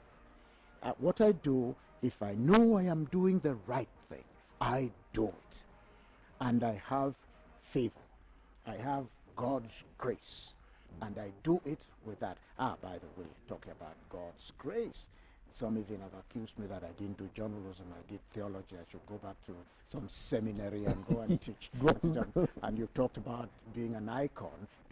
Some people have insulted me by saying that I am just a simple animator of radio, and I don't have a place in the communication world. But that's the world. You cannot justify everything that you do, and everybody would say, hey, that man has done a brilliant job. Yeah. Now, some will say you're brilliant, some will say you're fake. Fake. I mean, but let me find out from you, yes. Because some even do write that. Yeah, of course they have. You may take including that. Some very prominent Anglophone journalists that I thought they respected me, but they're bumping me. So how is family looking at that? You may manage that because you know the world just too much. Family may not take it that way. Well, but that's the kind of thing we are trying to stop. Because when you come out with indignities, when you come out with things, indecent things about people, when you report that this minister has been sleeping with this woman, when you say this man has been doing this or this without having verified, without any proof, you touch on a wider community, and that is your family. The family becomes worried. I've received telephone calls from members of my family. What have they written again about you? Oh, we are afraid that they will do something. Fear not, my friends. So long as I have the faith in what I do, and I do it, I want to believe God will not throw me out, and no foe shall touch this individual. I speak that with the confidence of my belief. Okay. Who else could have said it better than a Peter? If you know what the name means, then you know the Rock. It is the Rock speaking. Thank you very much. Thank you, sir. Thank It you. was nice having you, and have a Thank wonderful trip to the southwest. Anytime. And I'm sure that you have also the privilege of seeing some of your old-time friends. Greetings to the moderator emeritus and the population of Kumba. It's a very vibrant place in the Republic. Thanks very much. And with Uncle P, we wrap up the first segment of the program. We'll give you a brief advert page, take you to the newsroom. We shall be back in about 30 minutes.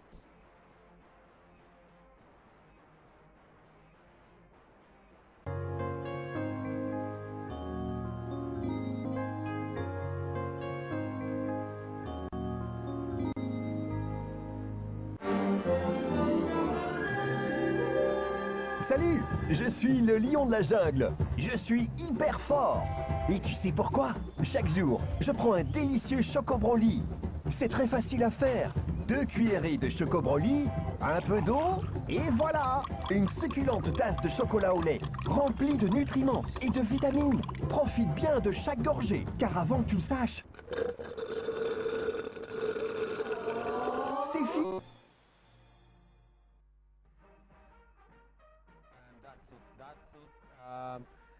Daphne setting the pace for the second segment of the program. Dolo, love for the fatherland, crying out her love for fatherland, the Republic of Cameroon. Setting the pace for this second segment that will take us to the enthronement of Chief George Enongene.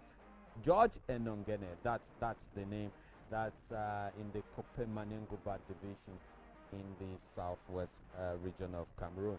And then we shall be taking you to talk about the Bob Marley Day, and then we shall also be talking about just the importance of the heart, you know, when we'll be talking with Beatrice Losamba in that wonderful report. But the talking point continues to have quite a number of them already. Full journeys in Boya. I'm so proud of the Cameroon Army for their effort to wipe out the Islamic sect Boko Haram.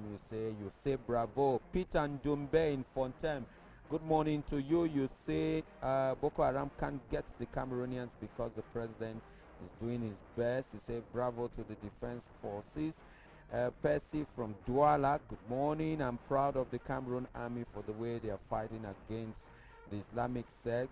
Pius Kum from Douala, congratulations to the army, to the president for stopping the sect from spreading.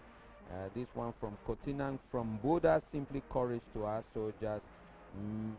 Mariam in Kumbo, I am indeed proud of Cameroon. I say thanks to the Cameroon army.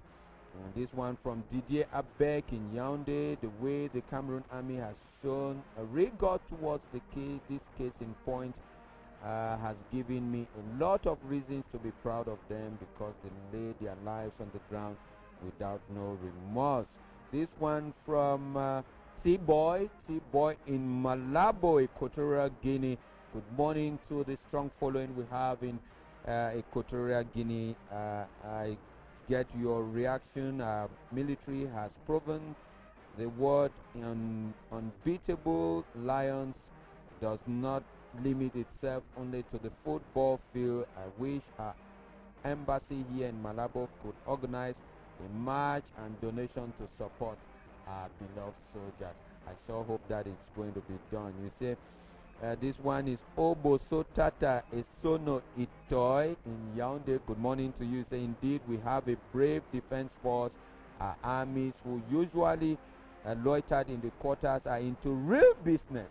In the course of this fight against Boko Haram, they have proven their worth. Good morning to Franklin in Kumbo. I think it's high time for the oppressor to be oppressed, for the terrorists to be terrorized.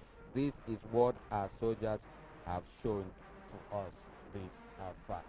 Great to have your reactions in the program this morning. And you see, it is something of the heart what we are doing here this morning. A lot of you have shown that through the fight against terror, especially in the far north region, your love and your attachment to your country and to Republican institution has not wavered, it has rather been strengthened. We are talking about the heart this morning. It is like the motor, it's like the engine of the human being.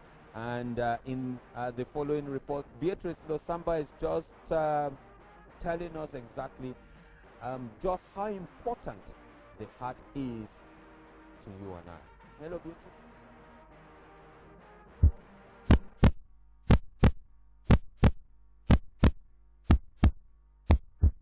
The heart is the body's engine room, responsible for pumping life-sustaining blood. The heart is has a conical structure, and it's made up of 4 chambers, which is auricular chambers, 2 auricular chambers and 2 ventricular chambers.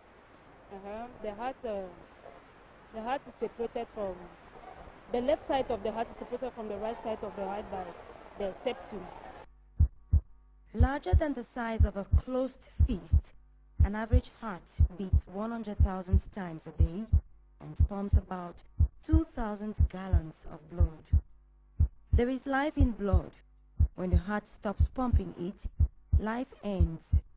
That is why health experts explain heart care is very vital. You sleep well, diet well, and exercise well to keep the heart healthy, they say. The heart is also responsible for the things you feel, good or bad.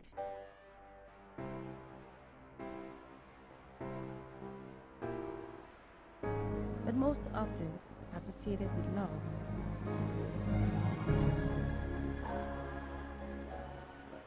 For it is believed the best things in the world can only be felt with the heart.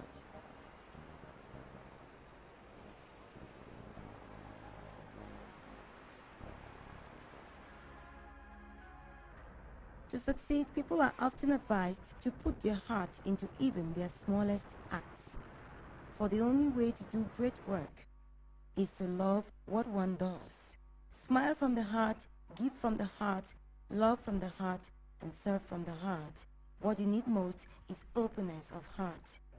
Sharing even a sad heart story from the heart makes you feel happy afterwards. My best friend, my husband, died of a heart problem. So I think the heart is one very, very special organ which contributes so much to our emotions, the way we behave, the way we talk, the way we look, the way we move. The heart. If you have a problem connected to the heart, it takes off life very easily. And my husband was one who had a heart problem, and he had an open heart surgery in America. And he himself used to make jokes about it and said he has had a new lease of life. And so he expected that he would live for many more years. But he came and had an accident, a car accident, which needed that he should have had a surgery here in Cameroon. But it was very, very difficult for that to have happened, since he could not be put to sleep, because he had a little gadget put in his heart, which was, motivating the heart to move. So, since that could not be done, and he had to undergo normal treatment of massage and things on the heart, he had a little infection, which triggered off and took off his life. When she loses her life partner to a heart disease, Margaret learns a heart lesson. Think of all that keeps the heart joyful and write it on your heart that every day is the best day of the year. My sister passed away last year in August. She had a breast cancer, and it totally shook me, my family, my friends, and she was so young, and she has these 2 beautiful kids, these 2 boys. They mean a lot to me, and when I take care of them every day, I prepare them for school, I make their lunch, I make their supper, I play with them. It makes me feel like I'm doing something very good. I'm feeling motherly, I'm feeling loved when they hug me, and I feel very touched. And I think my sister's passing away was kind of important. It was not good, it was not nice, but I think it has made me a better person. It has made me a stronger person.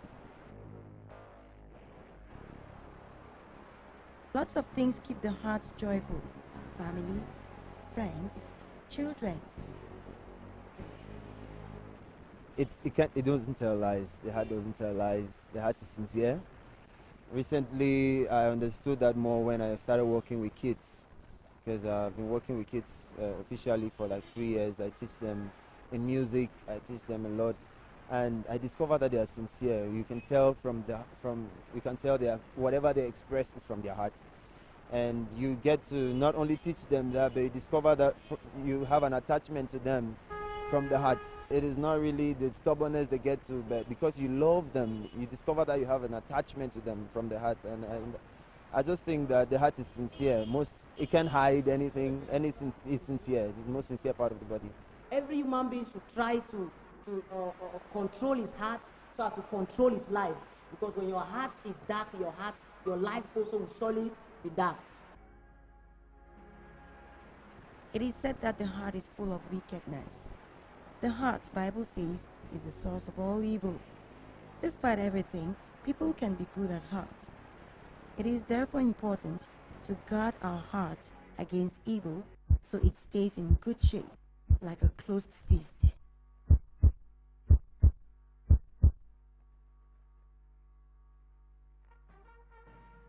How many of us don't know the number of times that the heart beats in 1 minute? Charles, can you try?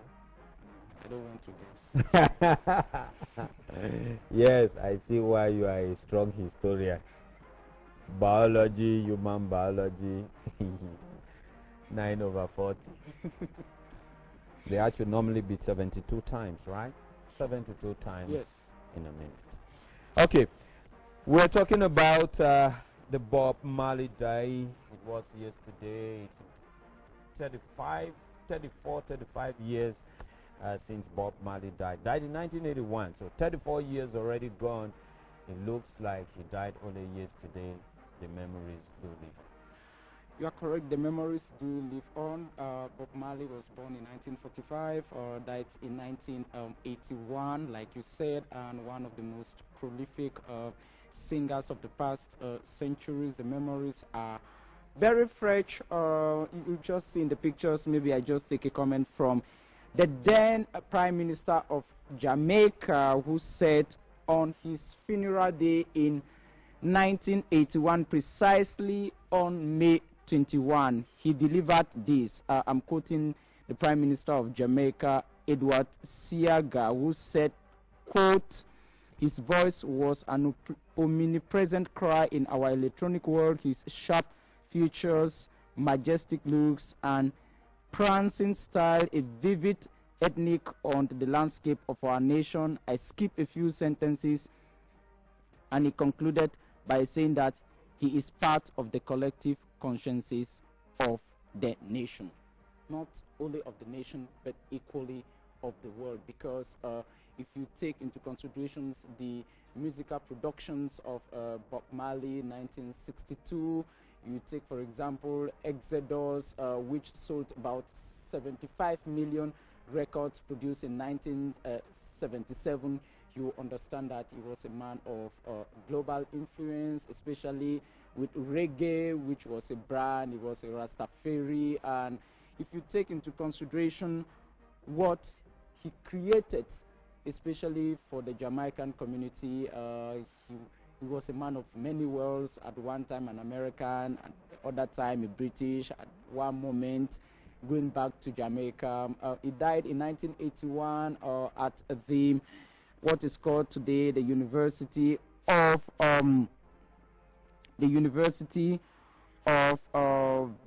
Virginia. I'm coming in a minute to give you precisely where he died in 1981, but it was due to a heartbreak because of cancer. He had suffered for many years, and he died at what is called today the University of Miami. That is what I was looking for, in Miami, in the United States of America. He had a special look, as you can see on the screen. And lots of those who admired him, his followers, try to keep a look that looks similar to his. I'm sure Cameroonians will think of Jovi if he still keeps the Yeah, hair you look. have Jovi, you have brass eyes. Sure. You have lots of them across the nation and across the continent, across the globe. In countries like South Africa, where you had a great forward like Lucky Dube, Sure. And you have lots of his songs that continue to make meaning. Yeah, to the sure. life. Especially Judge Judge Not, especially Not, One Love. You see that those are songs played years back, but find themselves making news because of the contemporary issues. Sure. Yeah. Thanks very much, Charles. Yeah. And I can see you in full military attire. Yeah. I was going to find out, the war on terror, has it changed your perception of the army, of the nation? It has not changed my perception of the military because I earlier trusted them. I still trust them today. I'm not going to change the word. And you will still trust them. Like you were born a Cameroonian, you are living a Cameroonian, and I shall die a Cameroonian. Albert, there is one element of the Cameroonian military that most of us don't talk about, and I believe that is the best ambassadorial aspect of the Cameroonian military. Except statistics prove me wrong, I believe that the Cameroonian military is one of the fewest in the world without sexual scandals or abuses wherever they are deployed. It is not easy for many militaries across the world, and that is where it goes beyond the ordinary aspect of discipline in the military. You have heard, they have been in the Central African Republic, they have been in other countries around the world. The Cameroonian military has not been singled in any element of sexual abuse, of a sexual scandal. I believe it goes beyond the ordinary scene that they are disciplined, because they have proven to us that they are not only technically fit, but they are psychologically and emotionally balanced. I think it's important for the psychology of the military. Yeah, especially when you listen to what's happening like now in the Central African Republic. The MISCA now transformed as a part of the United Nations following. You have, for instance, General Tomenta leading the troops there. You hear they talk about the army of other countries. He's been involved in sexual abuses of children aged 9, 10, 7. And then there is this aspect of going beyond your mission. You know, there are some soldiers who think that when they are deployed, they can shoot just because they have been given orders to shoot. No, it is not that. It doesn't work that way. We know of soldiers who have been tried even in the U.S. for going beyond their mission, for executing people, for doing extrajudicial killings, even at the war battles, because there are the rules of law equally, that if you go above the rules of the law, you will be punished. But I believe that our military has succeeded in understanding not only the national law, but equally the international aspect of the law, that if you do this during a war situation, is true, you were sent on mission, you will equally be punished. Exactly. They have succeeded in overcoming all of that, and we need to congratulate them. Okay. Thank you very much, Charles. For want of time, the report of the enthronement of the traditional ruler of Moabi in the Kupe Manengoba will be aired only on Thursday's edition of the program. Not to start a report that wouldn't go to the end, wouldn't make serve the purpose. But we want to say good morning to all those who are watching us from that part of the Republic of Cameroon. Just to take one or two reactions before we wrap up the program. Valentine Babila, who says, I'm quite happy the war against terror has diverted my attention towards knowing the original cause of the attack, the Cameroonian territory, and all my brothers and sisters who've died in the fight will always be remembered, because they died protecting the integrity of our nation. And then this one, Anita in Chang, good morning. You say, really, our soldiers have suffered. I will keep standing in the gap and praying hard for them, and I believe God will see them through. Ashirin Mbonde is, good morning. You say, I like your outfit. Thank you. And the army are doing a great job. I admire their courage. God bless them. And then this one from Elvis Ako in Kumba. You say, I'm proud of our army, for they have proven to the world that they are up to the task. And this one from Ayomu Fong in Mbonde. I congratulate the army for their efforts on the war front. I really wish, besides the donation of gifts to the armed forces, a voluntary entrance should be launched for young Cameroonians who would like to defend the national colors on the war front. It hasn't gotten to that.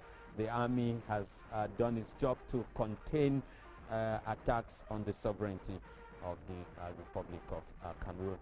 Special thanks to Henry McCauley, who joined us this morning from Boya, and of course from Kamuta, Bo Bernard from the Kolofata, the battle line.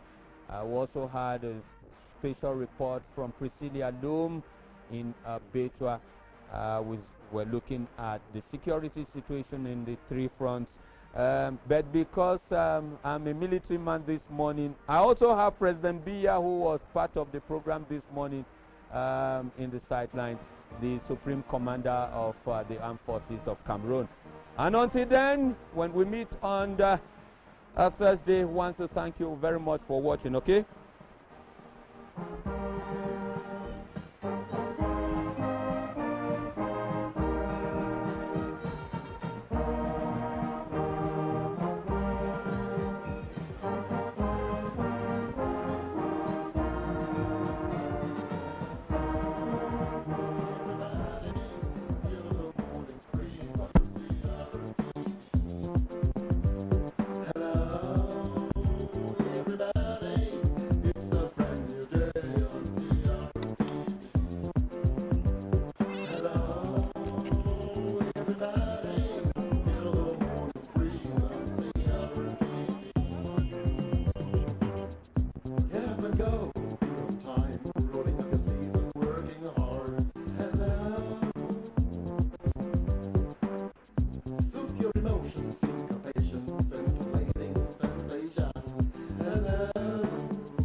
Welcome, I'm Charles Ebune and this is Globe Watch.